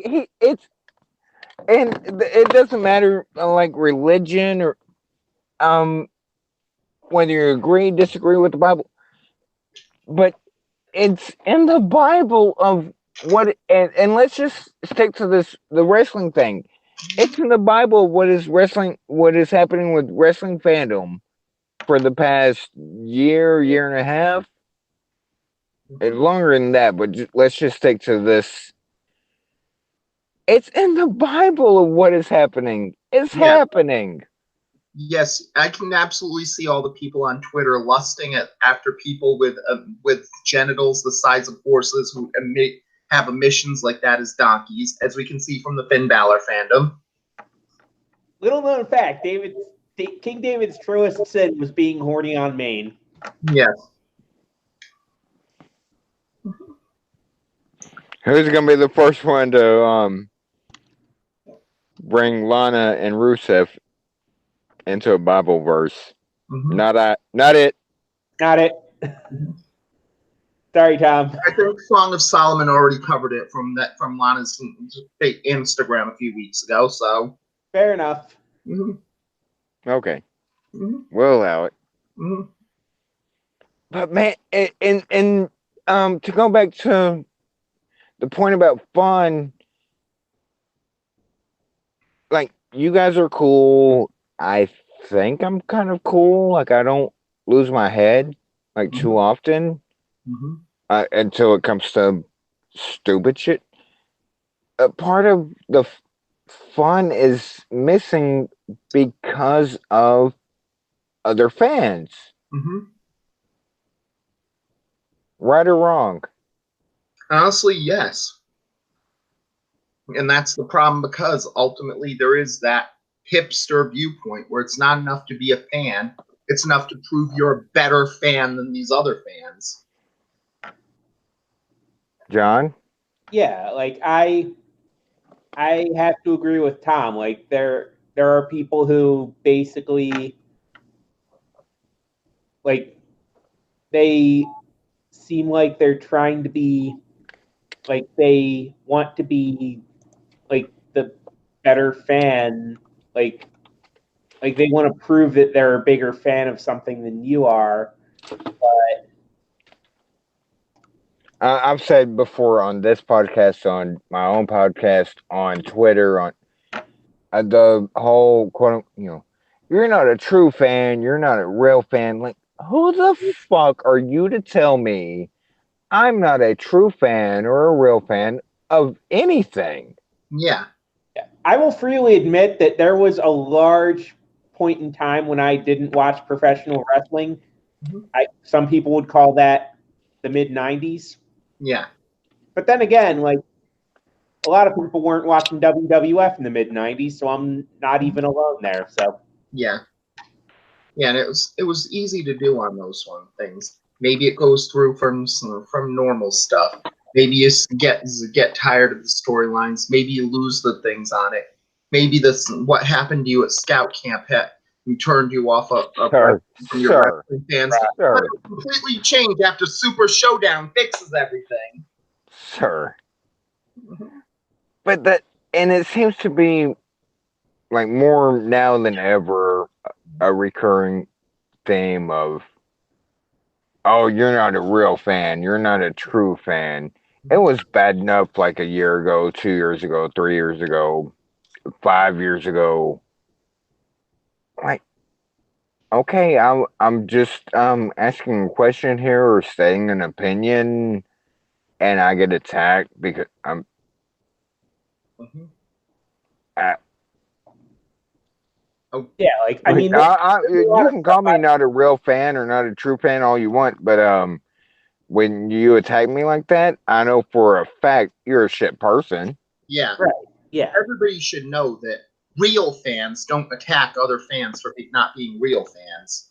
Any real fan knows that.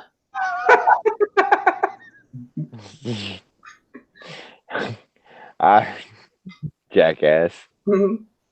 Yes. Yeah, and I'll admit that I definitely don't have my finger on the pulse of a lot of what's going on in popular culture. So, like, I was telling Tom earlier, as long as you have your finger on the pulse of what matters, yeah, that's all you should worry about, sir. right. Yeah. Yes, and that's all the things on it where you have to notice the things that go through, because ultimately like mainly his finger. ultimately any of the big names in pop culture will just be sacrificed for the corn harvest anyway, so it's always good there. The Pepperidge Farm remembers meme will forever live on in wrestling lore. Oh, absolutely. Yeah. Well, 90% of people stole all their humor from Seth MacFarlane anyway, so of course it would. Remember when people We're did, not going to get into the debate of where Seth MacFarlane stole his humor, but that's neither here nor there. we all know 3 simple words that explain it all. Simpson did it first? Yeah. That was 4 words, fool. Well, I just said Simpsons did it, so. Mhm.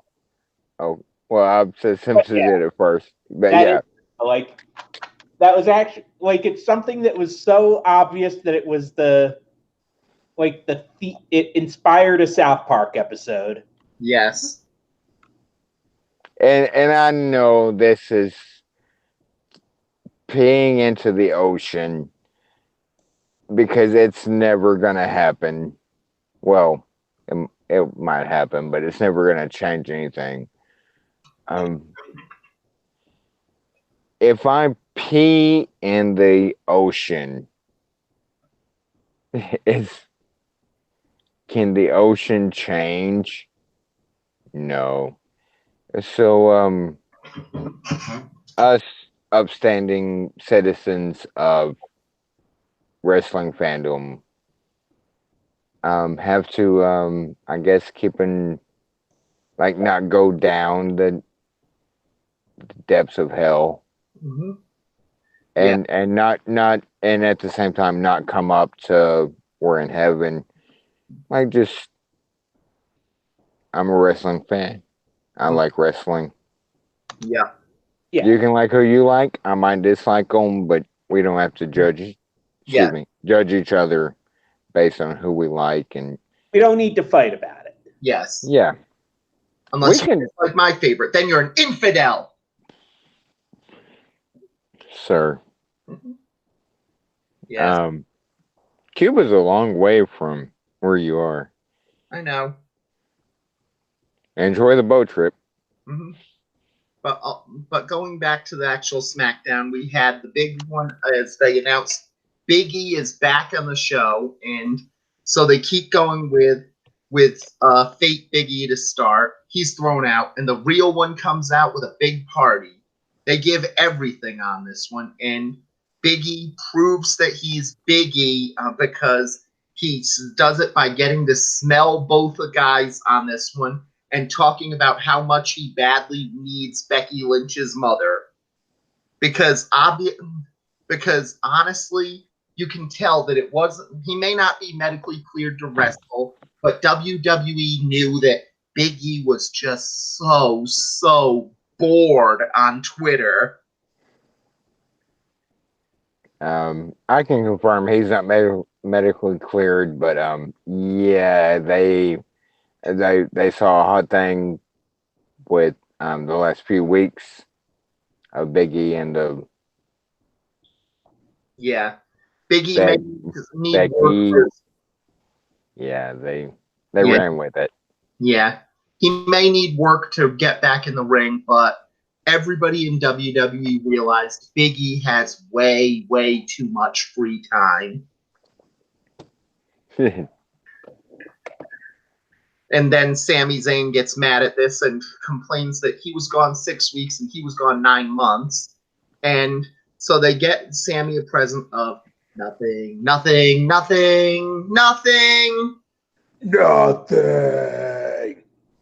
And then Sami complains about the fans being toxic, only to be cut off by the trombone. And we had a match of Sami versus Kofi Kingston. And then we have Carmella walking through the back and looking for R-Truth with a bunch of other people. And then R-Truth's in a wig and people go through.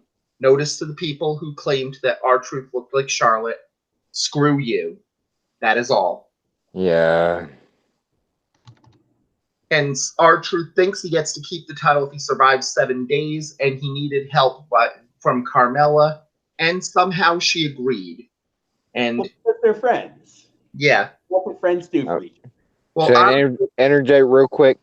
Ron Truth, if you're listening, at Ron Killings on Twitter, Morris is coming for your 24/7 championship. Watch out. No, this would work on it, and I bet Morris could do it with how tough he is this week. Absolutely. We got to dedicate this show to him on this one, and also to the fifth Beatle on this one, the real deal, Jared Steele, who's also going through some problems. So this is going out to both of you guys. But definitely, I bet Ron Killings would find it, and because Ron Killings is a national treasure, he'd probably accept the challenge. And then we get the match of the night for it, even there, as Ali and Andrade get the challenge. And this was exactly what you'd expect from an Ali Andrade match. Two guys with coming up next on stage, but an amazing match. Andrade is slowly embracing the tranquilo inside him, and it's very Tranquilo. good. Oh, we did it at the same time, so you can't fault me. Yes. You can't fault the tranquilo. Yes. I mean, never. Mhm. Like that defies the definition of tranquilo. Exactly. And this worked well as we had some more battles, some good work on it, and ultimately loads of moves, lots of dives, lots of flips, and it was definitely a good work. Ali got the small package, but this was very good ultimately. And then this SmackDown match, because I was on Ruthless Aggression earlier, this SmackDown match, Ruthless Aggression, No Mercy 2004 was a SmackDown pay-per-view. This match was more pay-per-view worthy than most of No Mercy 2004. yeah, this was a very good matchup. So yeah. Mhm. Anyway, sorry to interrupt. Yeah, no problem. And then since the 24/7 title is the comedy title, of course it's Vince McMahon, so we can't go 2 days without. It's funny because he's a man in a dress. Tee hee. And so Carmella helps him dress up like her. She hands him a bra, and Truth said, I've always had trouble getting these off, so Carmella has to. Because guys dressed up as women are funny, and it'll never, ever change. Tee hee.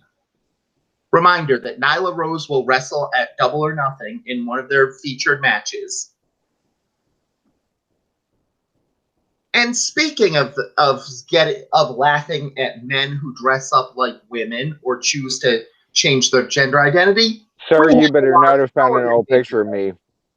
Yes, but Damn of course we have to go. It was a Christmas party. I lost a bet. Mm-hmm. You were dressing up as Christopher Columbus again, weren't you? Sir. Yeah. What were you going into, Tom? Since speaking of things with jokes about men who dress up as women, we go to a Lars Sullivan video. Because WWE just makes it too easy sometimes. And then we get probably one of the most disappointing matches of the night on it with Mandy Rose versus Carmella.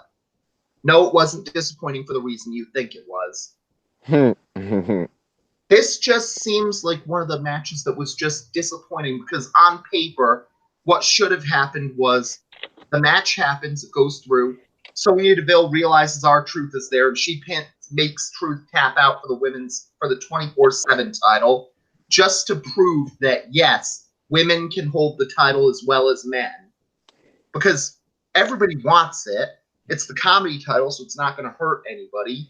It's not hardcore, so you can have a lot of fluke roll-ups and things like that anyway. So, what's the problem with women holding the title as well? Right. Mm-hmm. It would make sense. But they're women.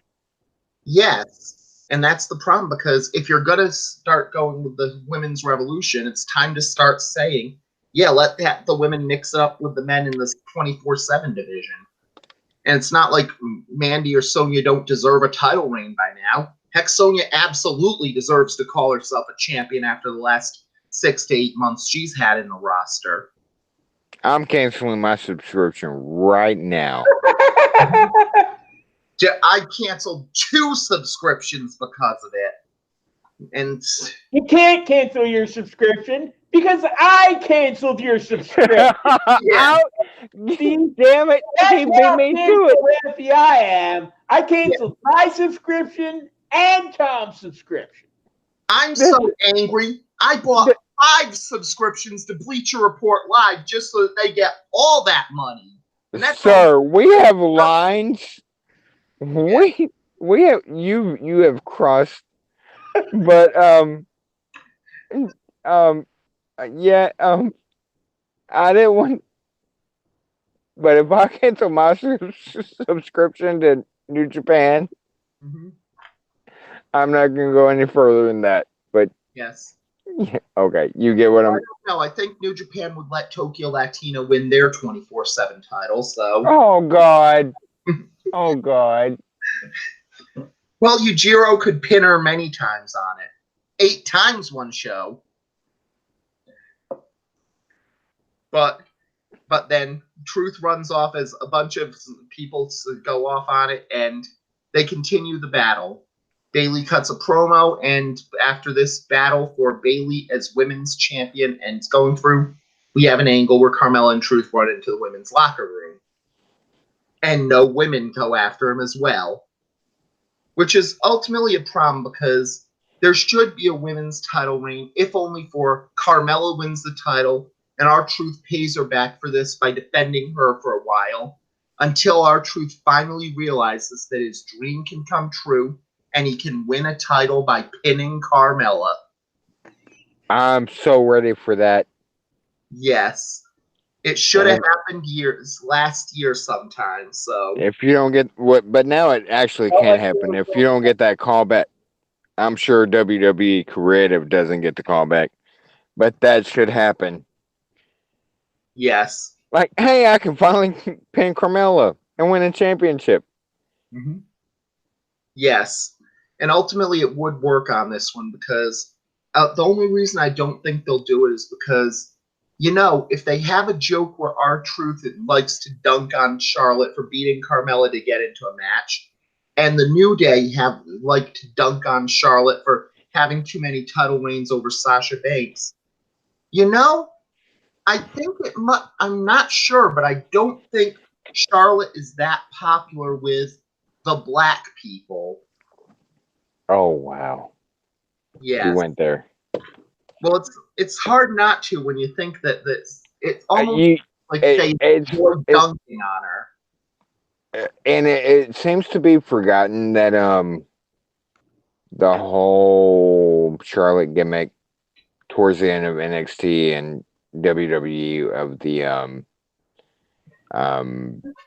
genetic superior, like that. I'm sorry. That's kind of racist as fuck. Yeah. It's not like it's the daughter of Ric Flair, who many people have said is a racist, or the fact that her ex-husband claims there's tape in North Carolina of her on a racist tirade when she got pulled over or anything.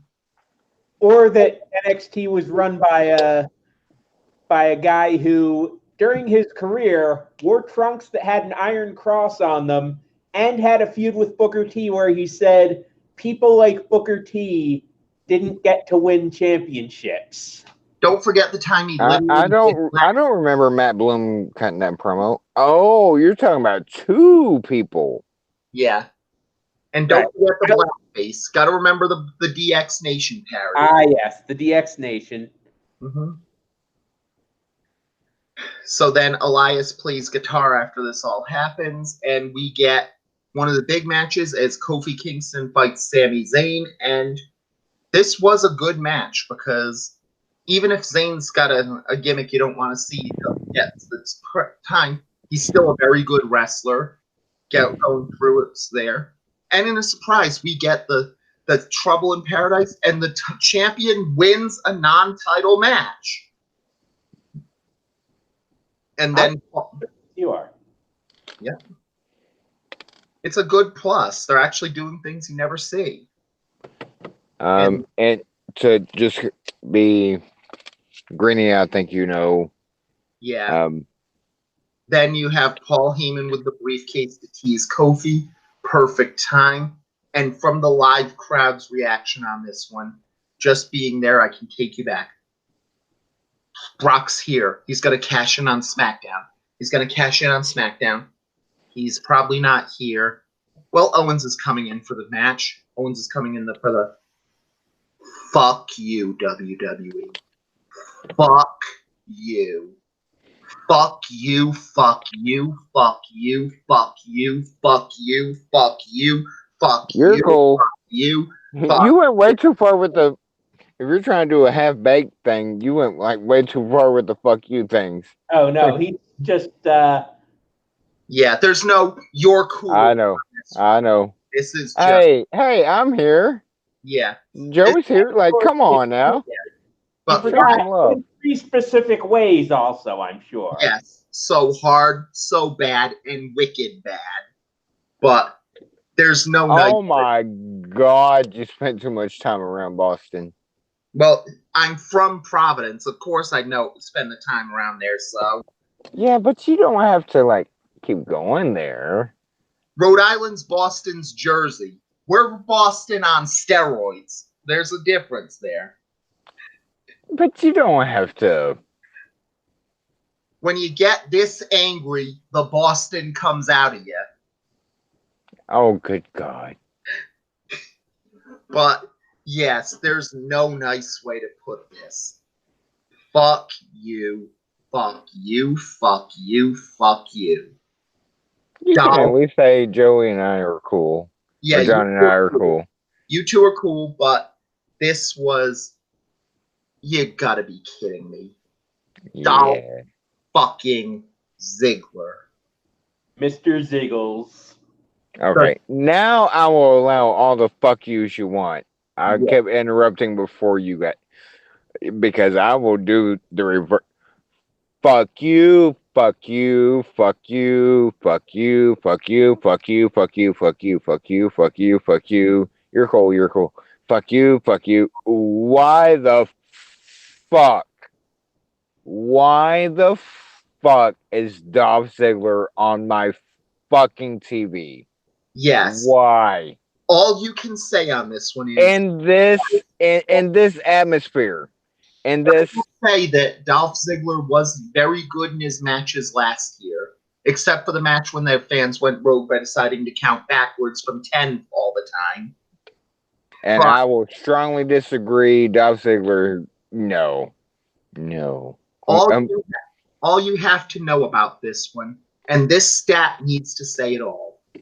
From the very first Rocky Maivia match to the moment that The Rock became a part-timer for good, you had a 7-year career.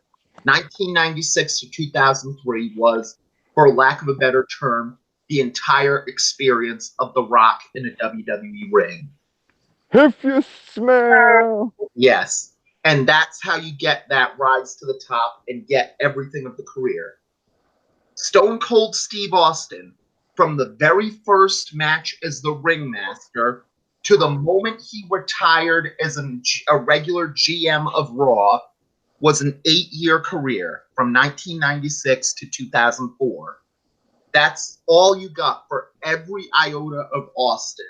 From his rise, his time on top, his fall, his retirement, his time as a non-wrestler. That was the Stone Cold Steve Austin experience. You put those two careers together?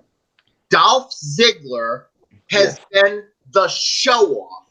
Not even counting Kerwin White's caddy. Not even counting the Spirit Squad. Not even counting I shake hands with everybody, Dolph Ziggler. I'm solely counting his time as Dolph Ziggler, the show-off. He has been the show-off character for 9 years now. He was interesting for 2 months. Yeah. the entire careers of Stone Cold Steve Austin and The Rock were less time than Dolph Ziggler was in this gimmick specifically. There's not even stale. There's not even petrified. This is, they put the lump of coal so large on this one, and maybe for a second they turned it into a diamond a couple times last year with the Rollins feud, but then they made this diamond somehow become coal again. You're not a true fan. You're not a real fan if you like Dolph Ziggler. Honestly, I was gonna follow that up with yeah, we brought that up earlier of like you can't judge fans of fans or yes. fans of, but for fucking God, Mm-hmm. like it's Dolph fucking Ziggler. Yes.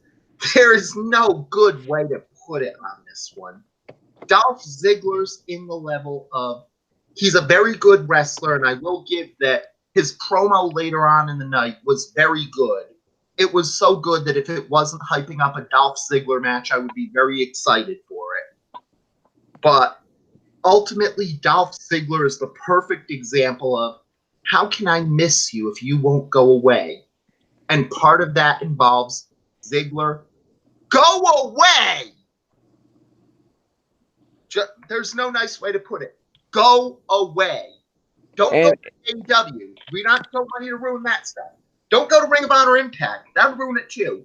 Don't go to Impact. To New Japan. Seriously, stick to your stand-up comedy that nobody goes to see, and go there. Yeah, Like, just go do away. that. Go away and let us miss you. And you brought up go away for a while, and that's a lot of the problem. He's done that. Like, this is what, his third or fourth time he's gone away for a while and come. Like it. Oh. Yeah, and it's not even like the Dudley Boys, where at least, yeah. Make no mistake, when the Dudley Boys left in 2005, they were probably as stale as Dolph Ziggler. But they went to TNA, they refreshed themselves, they went through. We got years of time to miss the Dudley Boys, and when they came back, there was no problem with the Dudley Boys there. They added something to the mix because we had plenty of time to miss them, and when they came back, it was like, it's great to see you back. And even take out the Hardys and the Broken Mat stuff in TNA. Mm-hmm. Like, they were gone. If you didn't see any of that, they were gone away from WWE long enough. When they come back at WrestleMania, you fucking popped. Yeah. Everybody popped. Holy shit. Yeah.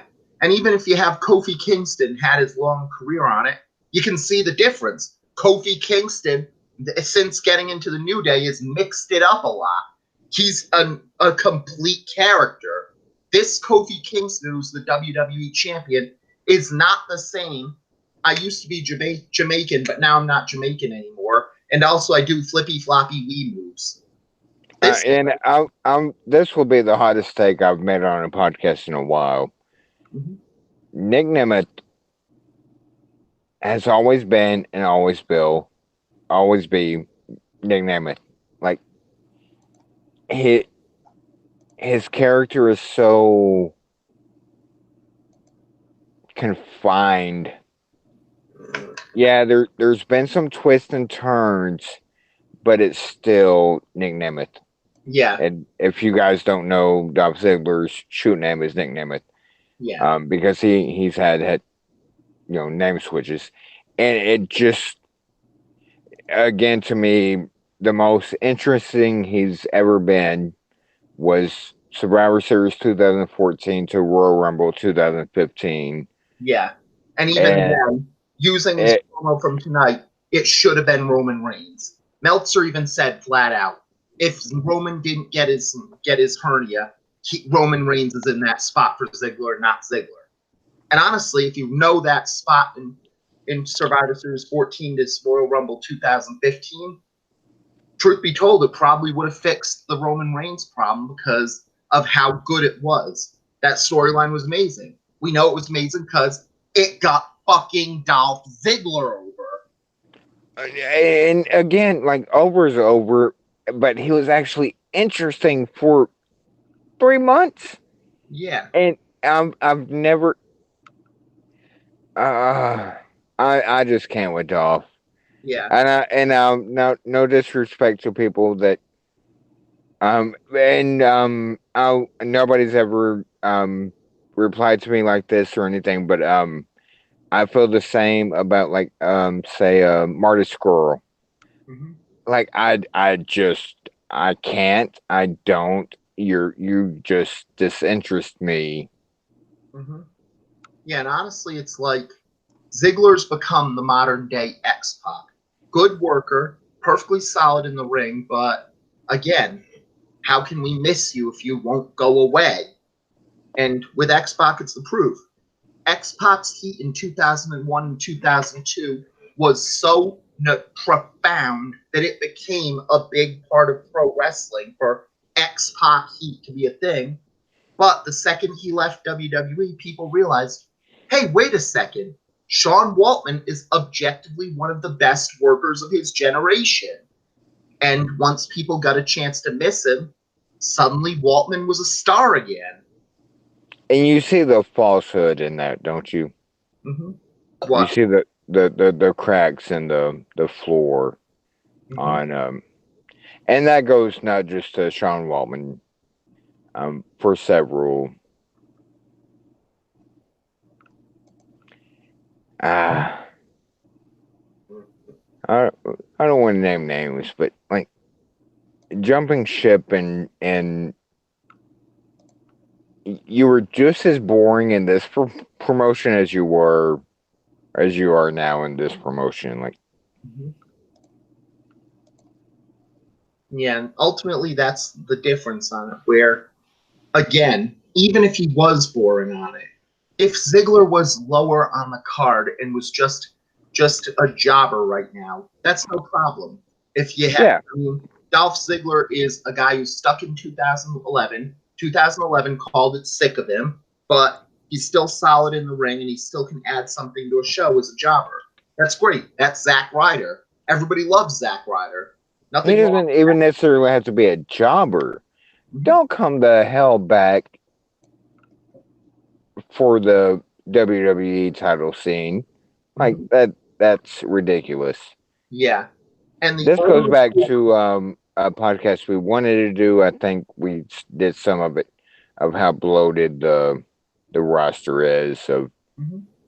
like there's so many people you have, and now with the wild card rule and stuff like that, like so many people, and you, Dolph, seriously, Yeah, and honestly, I could give it something just by the storyline on this because later on we found out the reason for this is that Kevin Owens has decided to nope out of the Saudi Arabia show, and that at least makes some sense that at least there's that hope against hope Ziggler didn't re-sign, and it's just the Saudi prince really wanted to see Ziggler and said, "Get me Ziggler," and after Super Showdown the match that's just like WrestleMania but better. It'll give you everything. It'll make sure Dolph Ziggler never appears again. You'll still have stuff, and hopefully there is the chance we never see Ziggler again. But here's a question, because they did advertise the next Saudi show June 7th. Sorry, I accidentally promoted that. Um, like bigger, better than WrestleMania, however they worded it. But they also promoted same show, the biggest Royal Rumble ever, 50 participants. Wasn't that greatest Royal Rumble? Didn't it also have 50? but it's different. This is the biggest battle royal ever, not the biggest Royal Rumble. Oh, my mistake for Yes, having a brain. I'm sorry. yes. That's but But you it's completely different things on it. Just like Double or Nothing is just It's not the Royal Rumble because 5 people come at a time, then another 5, then another 5, then another 5, then CM Punk or Jon Moxley show up. Sir. But then we have another thing as Becky Lynch and Bayley face Lacey Evans and Charlotte as the Lass and Hug Connection face the Wonder Twins. And Thank you, Lacey Evans, for giving Becky Lynch some TV time. yes. And then we have some arguments between Bayley and Becky threatening to come after each other's titles.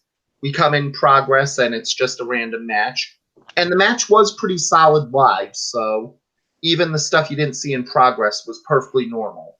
We get Charlotte, Becky, and Bayley having good teammates on it. Lacey looked a little bit less. But suddenly You don't say. Yeah. The heels get through. Lacey decks Becky with the women's right, or as they call it in Alabama, a punch. And then small package by Bayley on Charlotte for the pin. And then they keep going to you have a small package on Charlotte. Bayley gets the victory, but it's going to be a good thing for Charlotte as the next challenger. I mean, we haven't seen Charlotte holding the title for so long. Has she? Honest question, John. You're the statistician. Has Charlotte ever competed for the championship? Like ever? I don't know. I've certainly never seen that happen.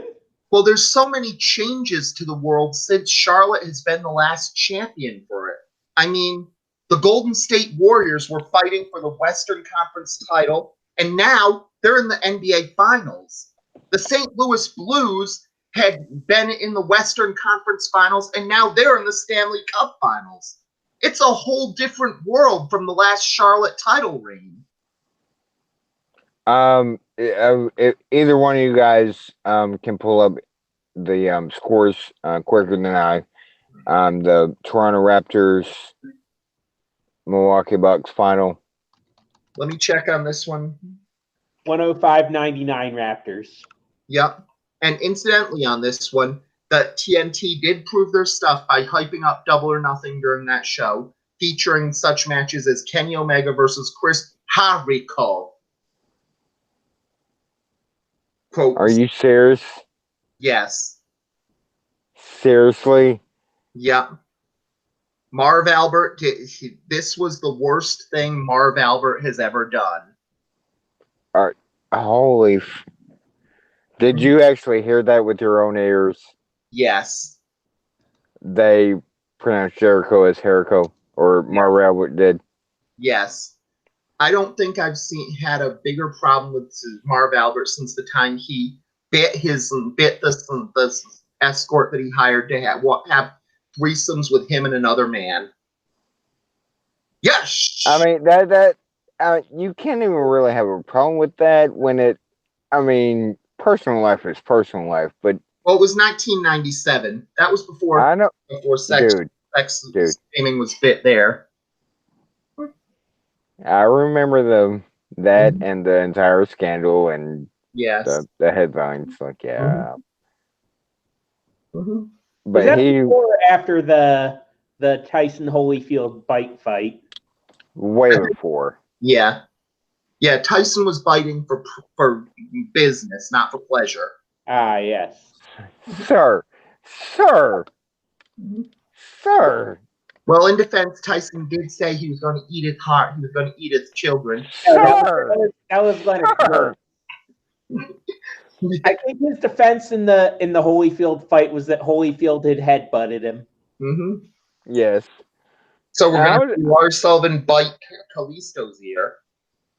I was going to try to, since Morris has downtime, obviously, I was like, hey, here's Daddy on another podcast. Well, I'm going to have to end that like around this mark of before we get to. He didn't end well. If we'd known you were gonna See. Mm-hmm. We wouldn't have done this, or I wouldn't have done this if you. No, but anyway, where were we? But then we got to Carmella and Truth running, Jinder Mahal catching up for a near fall, B Team catching him, and they fight over who can pin him. And then we have the Dolph Ziggler promo. And again, like I said on this one, truth be told, it was a good promo.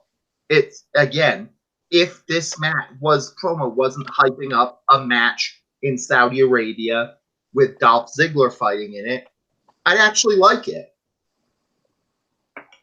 Again, though, it's still the problem where the issue with Ziggler's promos and matches are not that he has some flaw in it. It's that the flaw is the person having these promos and matches is Dolph Ziggler. Can I say something in honesty? Yep. Because it falls on my shoulders too. Fire away.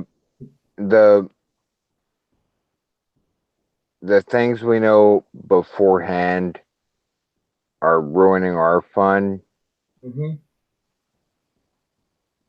Like, for instance, the segment you brought up, like that would have been fun, maybe, if we didn't know where it was leading. Yeah.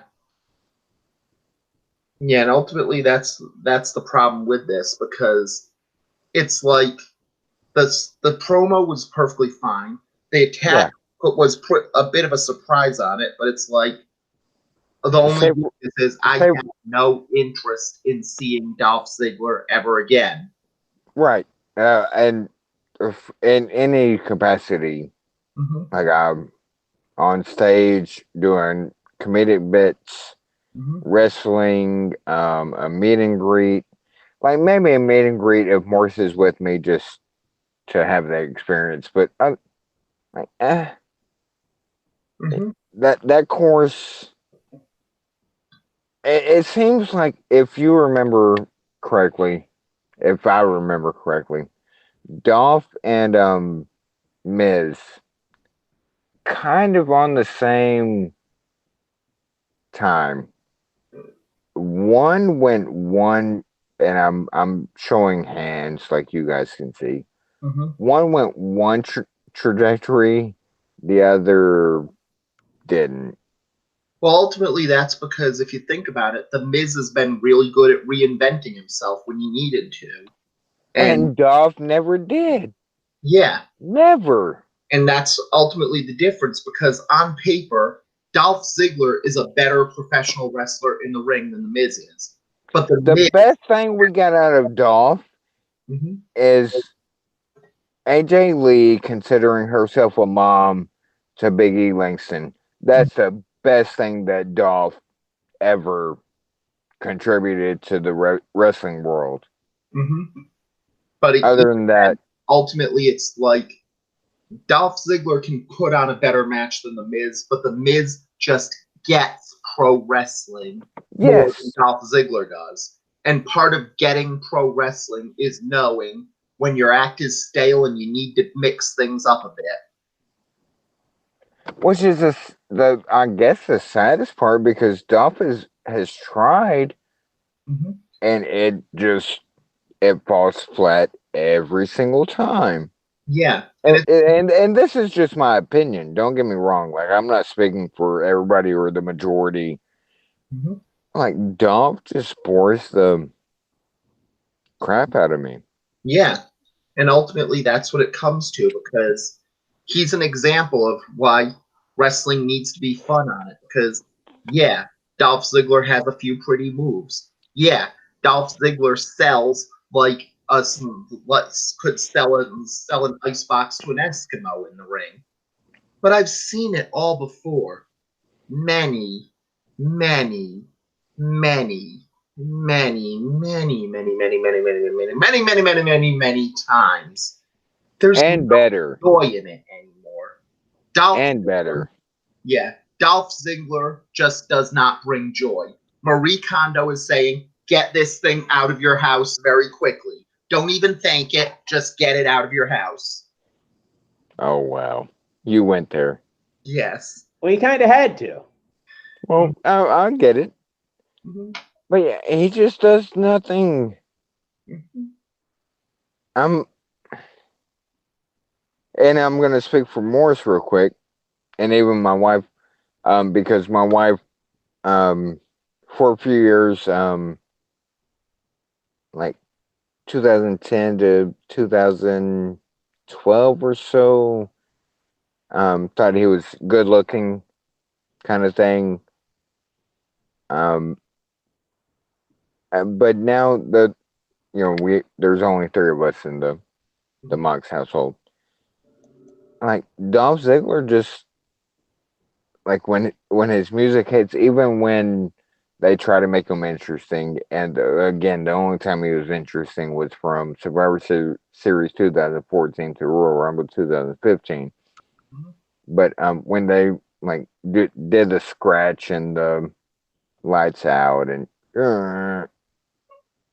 even then, Morris was 7, 8. Even Morris was like, eh. Yeah. Honestly, it's still the problem of the exciting things Dolph did. Like all the times he imitated other people's entrances. Yeah, Again, yeah. I was just hoping that Dolph Ziggler would imitate CM Punk in it. Not like One time like they oh, were in I just fucking wanted him to go away, Chicago. never come back. When he was doing that stuff, they were in Chicago for Yes. one of those. Mhm. What? Even then, that would just be like a quick pop, like oh, it's Dolph. No, I didn't want him to come to the ring to his cult of personality and do the CM Punk stuff. I just wanted him to go out there, then immediately turn around, go away, and never come back like CM Punk did. Well, I can't say I disagree with you there, but uh, the Chicago Raw we're both talking about, like, let the and then put Cole personality on Mm-hmm. and have it, and then stop it again with the record scratch, Mm-hmm. and then have it be Dolph. It wouldn't make them any more interesting, but it would have been a memorable Raw, I guess. Yeah. I mean, people remember the moment when Bret Hart's music hit during that Shawn Michaels promo in Montreal. It didn't change anything. Wasn't that much better, but it was a really cool moment. It'd be something people like us right now. We can't remember exactly when Mm-hmm. that was when they were in Chicago, but if they would have gone through with it, we would know exactly, like, it was on this date this year. Yeah. Just like with the Survivor Series. Mm-hmm. But Yeah. give credit to the GOAT of a lot of the Survivor Series thing was Mm-hmm. Sting, Yeah. But which is ultimately, that's truly the GOAT. mhm. Ultimately it says something on this one that it was the same thing of complete. You can tell how stale Dolph Ziggler is. That combined from this, the very next thing was a Super Showdown match planned between Randy Orton and Triple H.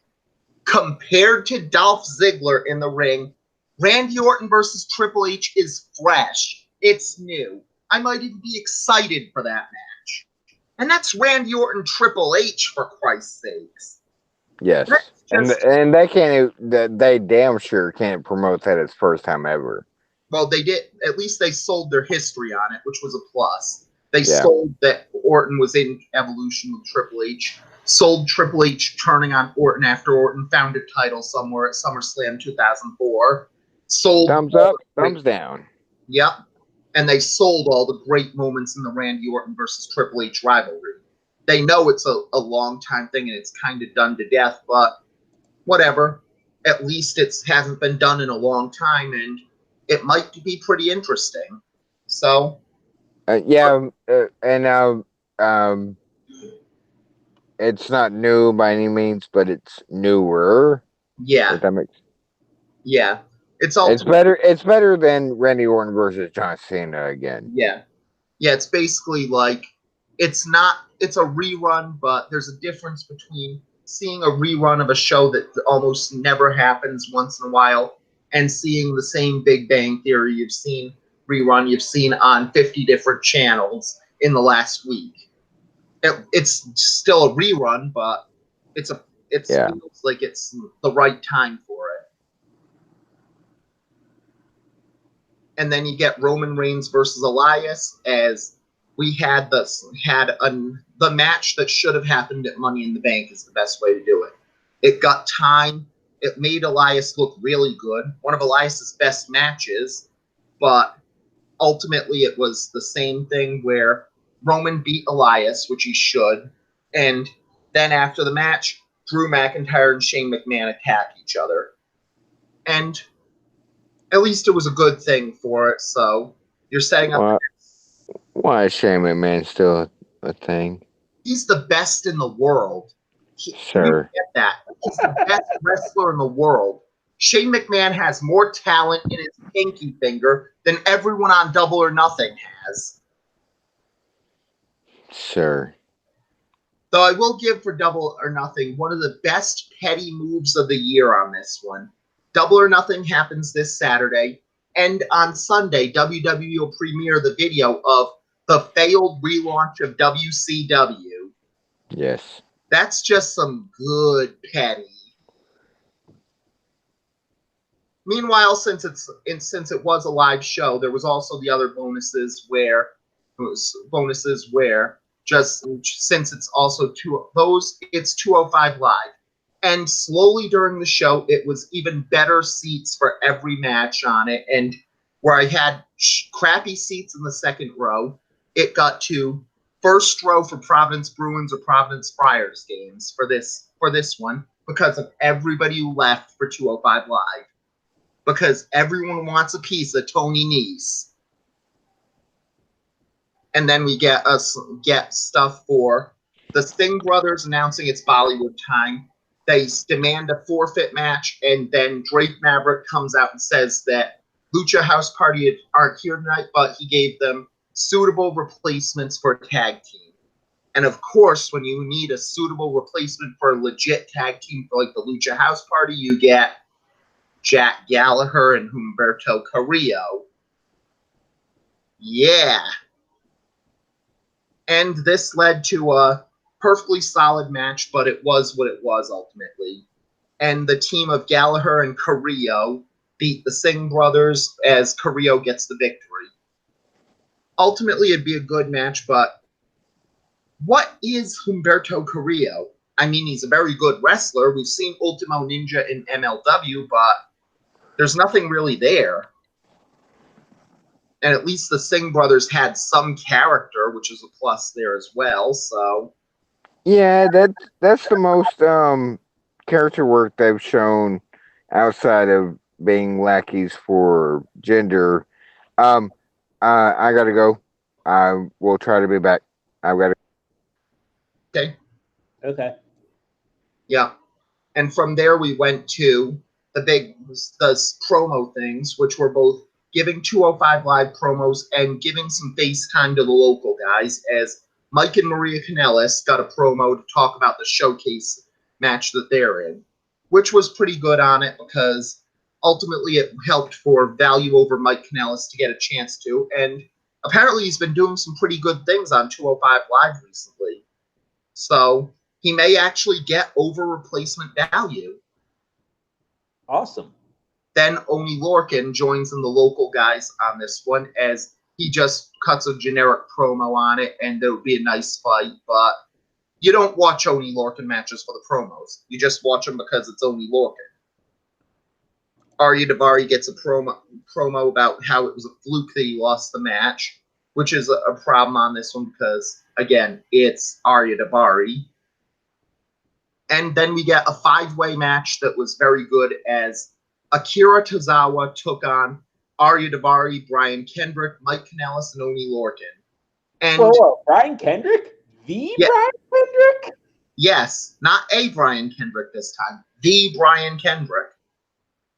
And honestly, the match was very good for a scramble on it. it was surprising that Kanellis and Lorcan were so over in the match. But again, Kanellis and Lorcan are local guys, so, and the only people who'd stay in this one were the people who care about local indie wrestling. So Right.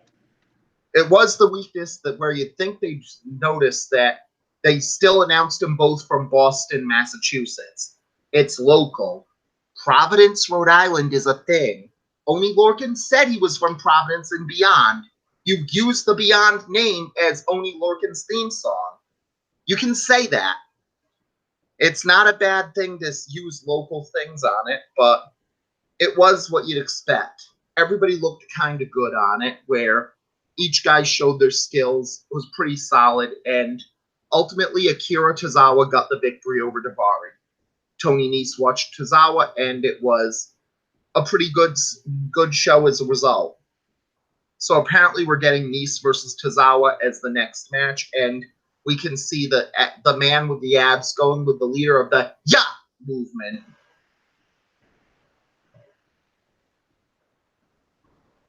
But that was the 205, and afterwards we had the post-show dark match where my seats went from front row to right on the barricade for the Iconics versus the Kabuki experience. And that was just one of the better thrills I've gotten from live ones. It's good enough being right on the barricade, and when some of your personal favorites are right there, it's so much better to see. Like, it was so choice there. There's no way to get how giddy that made me on it. Being like 5 feet away from my favorite act in the Iconics on it, getting high-fived after the match by Kairi Sane, very cool stuff. So Awesome. Mm-hmm. But that was basically the live things on it. And best of all, it still ended close enough so I could get dinner after the match. So nice. But ultimately from there, it's going to the Access Things for Double or Nothing this weekend. The big event that everybody cares about. And right now we have this full card for the pre-show. On the pre-show match, we have a battle between Kip Sabian and Sammy Guevara. Sammy Guevara, one of the people coming to them from the AAA affiliates, but also does a lot of work outside of it. And Kip Sabian doing a lot of work in the UK and being one of the best guys they could get from the UK scene. And this is going to be one of 4 singles matches and the only one on free television as well, so it's a big thing for both guys. And this will be, the pre-show will be able to get without payment, as the full one is $49.99 as a whole. Aren't they also having that 21-man casino battle royale? That's what I'm getting to. 21 entrants, 5 cards from each suit and a joker. 5 people go in. They picked a card at random and go through from there. And ultimately, Sorry, I'm back. Sorry. Okay. We're talking about the Double or Nothing card on it, and we're at the AEW Battle Royal, and right now we have the people who are pretty much announced for it would be. Can I pick Morris to win?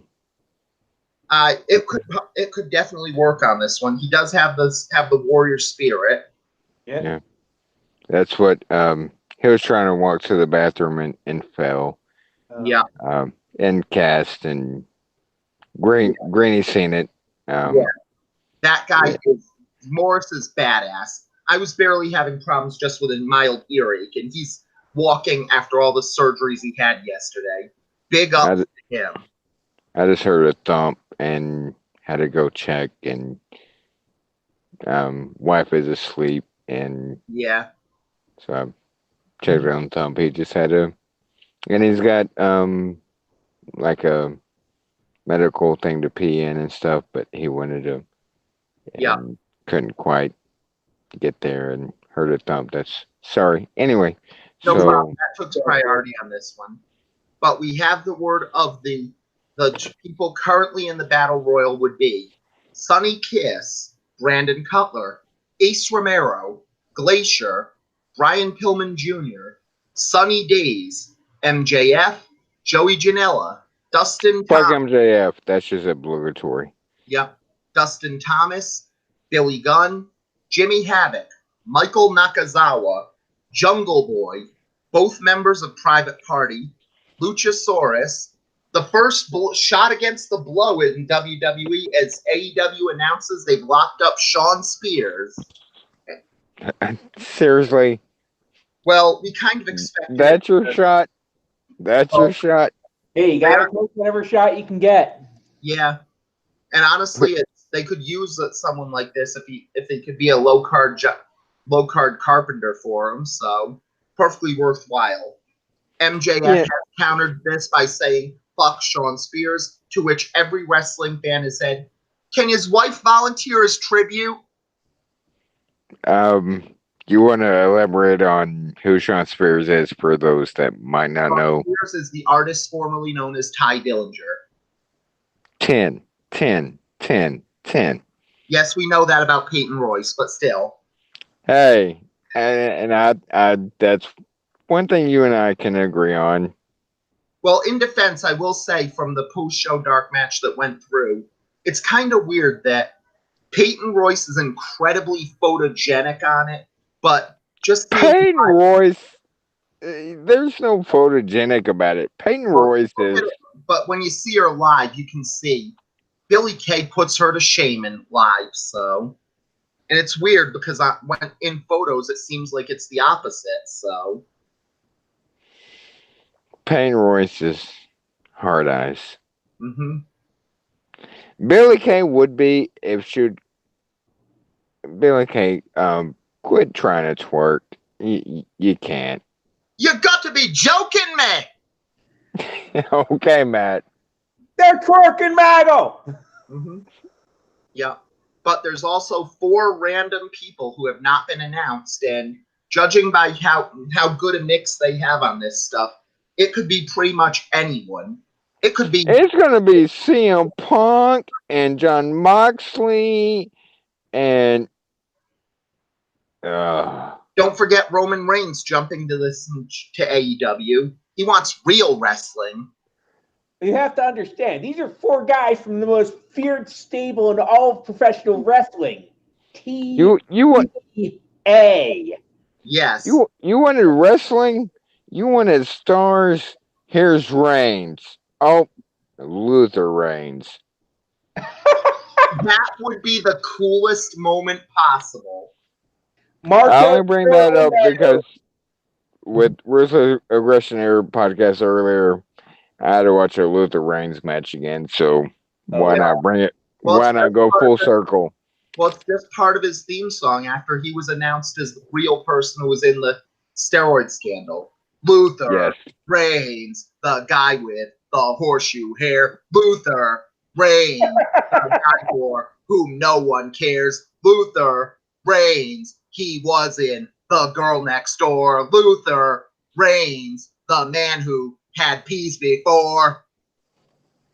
That has to be song of the week, right? We're not actually doing a song of the week after that, right? Pretty much, yeah. Yeah, we didn't do one. Yeah, we're still waiting on Joey's return, but apparently he's on the beach with Sasha Banks somewhere. So,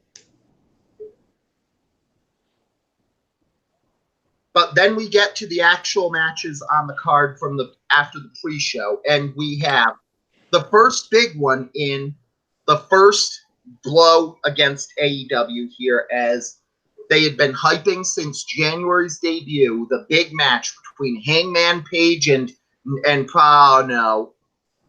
Pac refused to.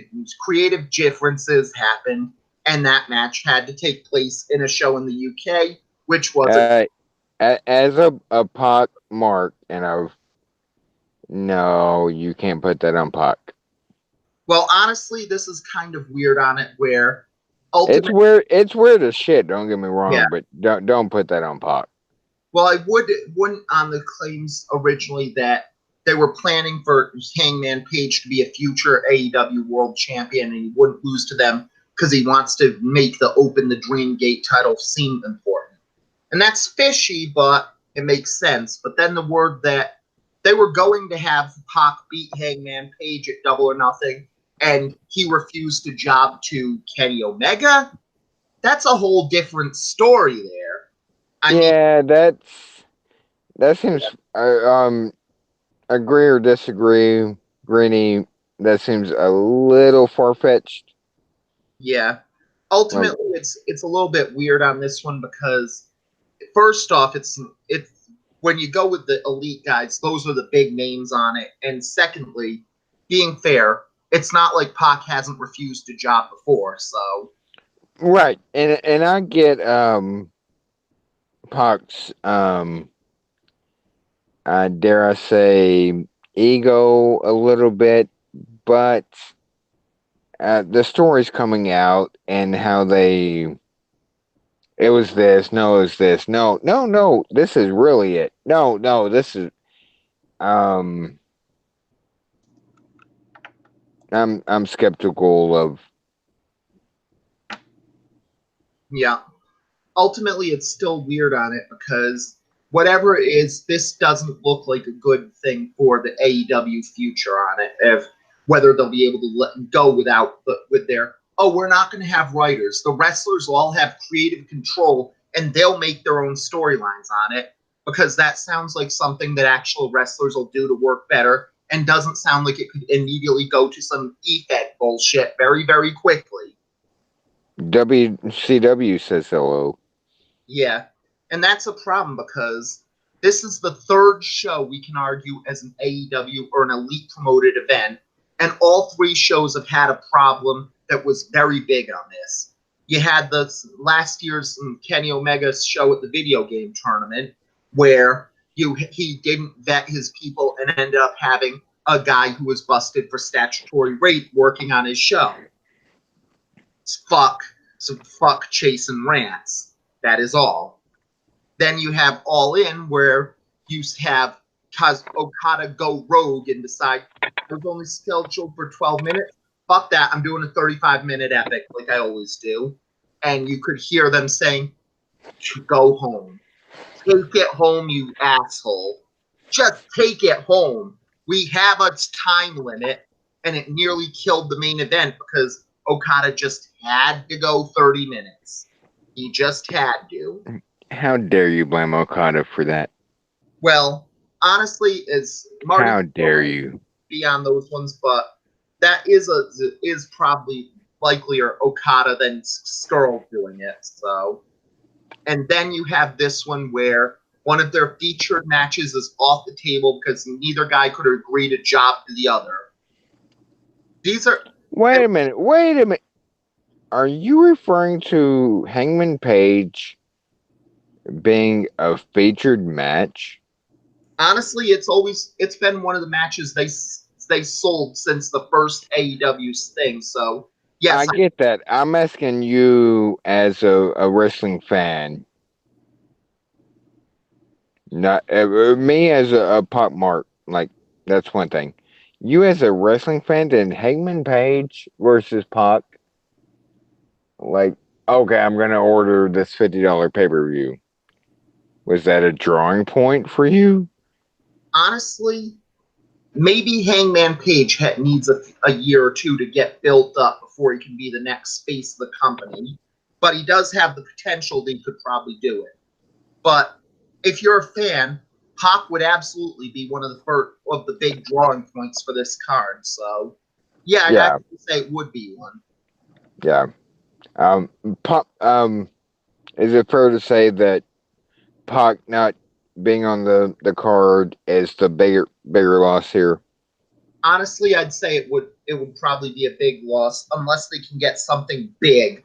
And I'm talking they have to get Moxley or Punk to hand No, to count. I'm in between Page and Pac.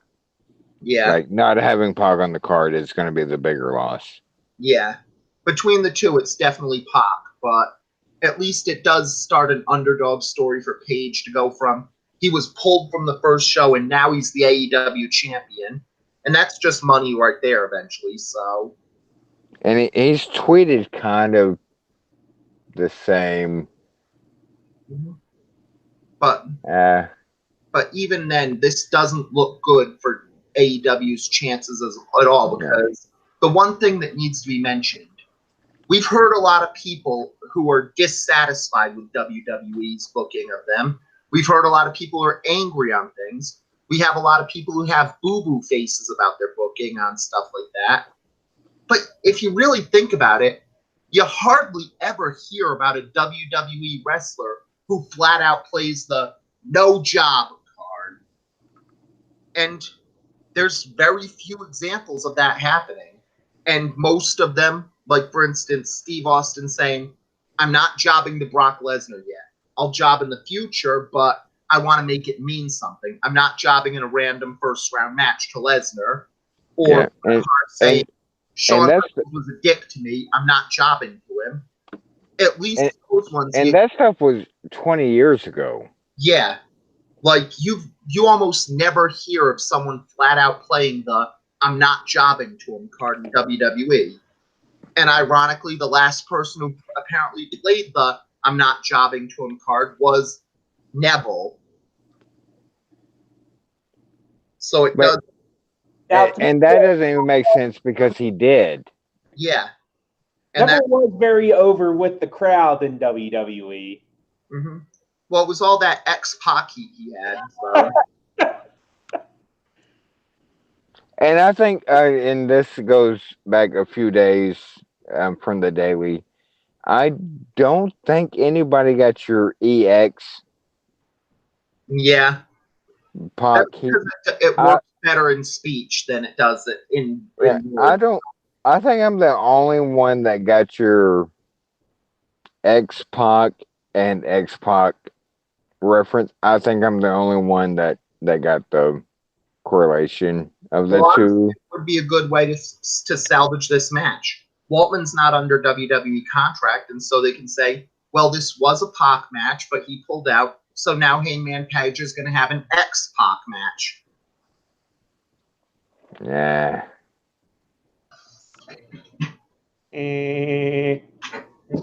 Okay, quick question. Mm-hmm. Either one of you guys ordering the Double or Nothing pay-per-view? I'm working Saturday, so I won't be able to, so. You can order it afterwards, sir. I wasn't really planning to either. It's been way too long since I've actually ordered a pay-per-view, and I think one of the last ones I actually ordered was either like a Ring of Honor one back in like the late 2000s or the 2007 Night of Champions. Mm-hmm. That's that was like the only WWE pay-per-view I actually bought. Yeah. I sure know how to pick them, don't I? Yep. Well, honestly, even though it's going to be off on this one, I am absolutely planning to order Double or Nothing afterwards. It can be found on the Fight TV app, on Bleacher Report Live, or my personal place to order, XWT.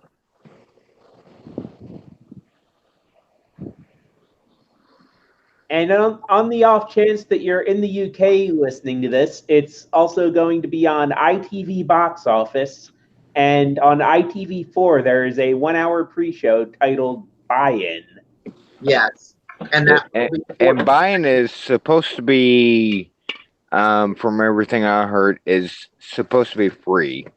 Yeah, that's basically the free-for-all type thing. Yeah. And the Sabian Guevara match and the Casino Battle Royal will be on that card, which is why we went with those first. And then the rest of the matches on the card, we have the best friends of Chuck Taylor and Trent Beretta versus Angelico and Jack Evans in a tag team match, which is pretty solid for a first one to start building that division up. Oh, absolutely. And the other tag team match you have are the AAA World Tag Team Championships are on the line as the Lucha Bros take on the Young Bucks, and you know that's going to be worth the price of admission. So you have, as in a 6-man tag team match, SoCal Uncensored versus the Strong Hearts of Sema, T-Hawk, and El Lindemann. No clue on whether the Strong Hearts also believe Las Vegas is the worst town they've ever been in. In 6 women tag team action, you have the Joshi division as Aja Kong, Yuka Sakazaki and Emi Sakura take on Hikaru Shida, Riho Abe, and Ryo Mizunami, which that just sounds like it's going to be a good match right there as well. You've got the regular women's match in three-way dance of Britt Baker, Nyla Rose, and Kylie Ray, and the chance to see those three in a three-way. Doctor. Yeah. Sorry, I just. Yep, gotta remember that it's a doctor on it. But that's still a problem in AEW history because she's a dentist, even though we know that, according to being the elite, she practices necrophilia, so... There's that, and there's also, she doesn't quite have her, DDS. So she might have it now, but, a few months ago she was still... But she's... Anyway, you got my reference. Yeah. So she won't be able to have the feud with Kane, the alliance with Kane yet. I was about to say, like, where's my Britt Baker, Isaac Yankum feud? Well, it would work just having Glenn Jacobs is there on it. Again, they're both dentists, and they both have once committed necrophilia. That's perfect teaming. That was not Glenn Jacobs. That was Triple H fucking Katie Vick, sir. It was under a Kane mask, so it was clearly doing it. Her brains out.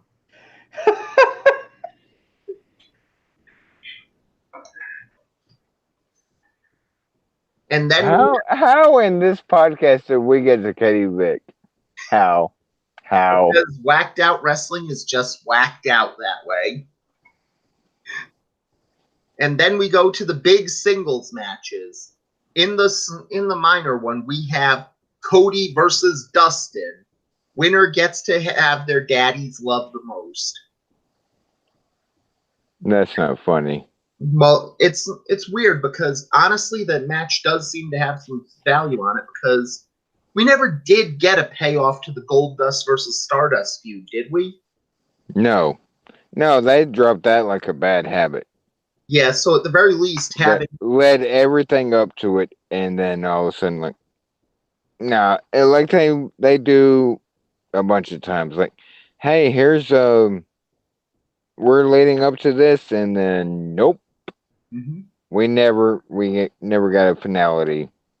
Yeah, and that could actually be good anyway on it because at the very least, we get a match that probably would be very good no matter what. I mean, at the very least, we get a match with a very good, solid worker, and Dustin, and here's Cody. Well, at least Cody is more solid than people give him credit for because Cody gets a lot of bad raps on the indie scene because he's a 2-star match machine. He can put on a 2-star match with anyone. But on the positive side, on the indie scene, that's also good because Cody's a 2-star match machine. He can put on a good 2-star match with anyone. And that's a big talent as well on it for him because, yes, he's going to pull Kenny Omega or Tetsuya Naito or Kazuchika Okada down to his level and only have a 2-star match with him. But you can put him into some small-time indie match, have Cody fight the promoter's buddy or drinking buddy or the promoter in a match on it, and he's going to pull that no-talent loser to the match of his life. And that's a valuable skill as well. Sir. Sir. Well, people don't see the side that most of independent wrestling is not just what you see in the super indies. Much more of it is people at a VFW hall facing a bunch of random Walmart employees or who got some boots and call themselves a pro wrestler. The main event is the promoter or the promoter's drinking buddy against the big name that he brought in just to say he beat this guy so he can say he's a good wrestler. And then everybody's get happy because they can buy Polaroids with the big star they brought in. That's the majority of pro wrestling on the indie scene. And maybe Cody's not good for the super main stuff, but he's very good at the lower stuff. And that Cody's a great character, don't get me wrong. Cody between the 20 by 20 pales in comparison to what Dustin's done. Yeah. Well, of course. But it also has helped things on it because look at the people in the Casino Battle Royal again. You've got guys like Ace At least they didn't put. is garbage. I've seen him live. He's garbage. But the fact they found him was pretty good. Sonny at a big scale on it and scored 12. Private had a bit dirt rank yeah. Private Party was working small time things in Providence a few months ago, and now they're in AEW. That's a huge thing on it. You've got Dustin Thomas. He had one spot where he went viral because he had no legs and was beaten up by Tony Deppen at its Joey Janela show, and that pulled him into this Casino Battle Royal. So him being able to be good on the small level stuff has made him find top talent that no one could have assumed what they would be able to find, much less go for.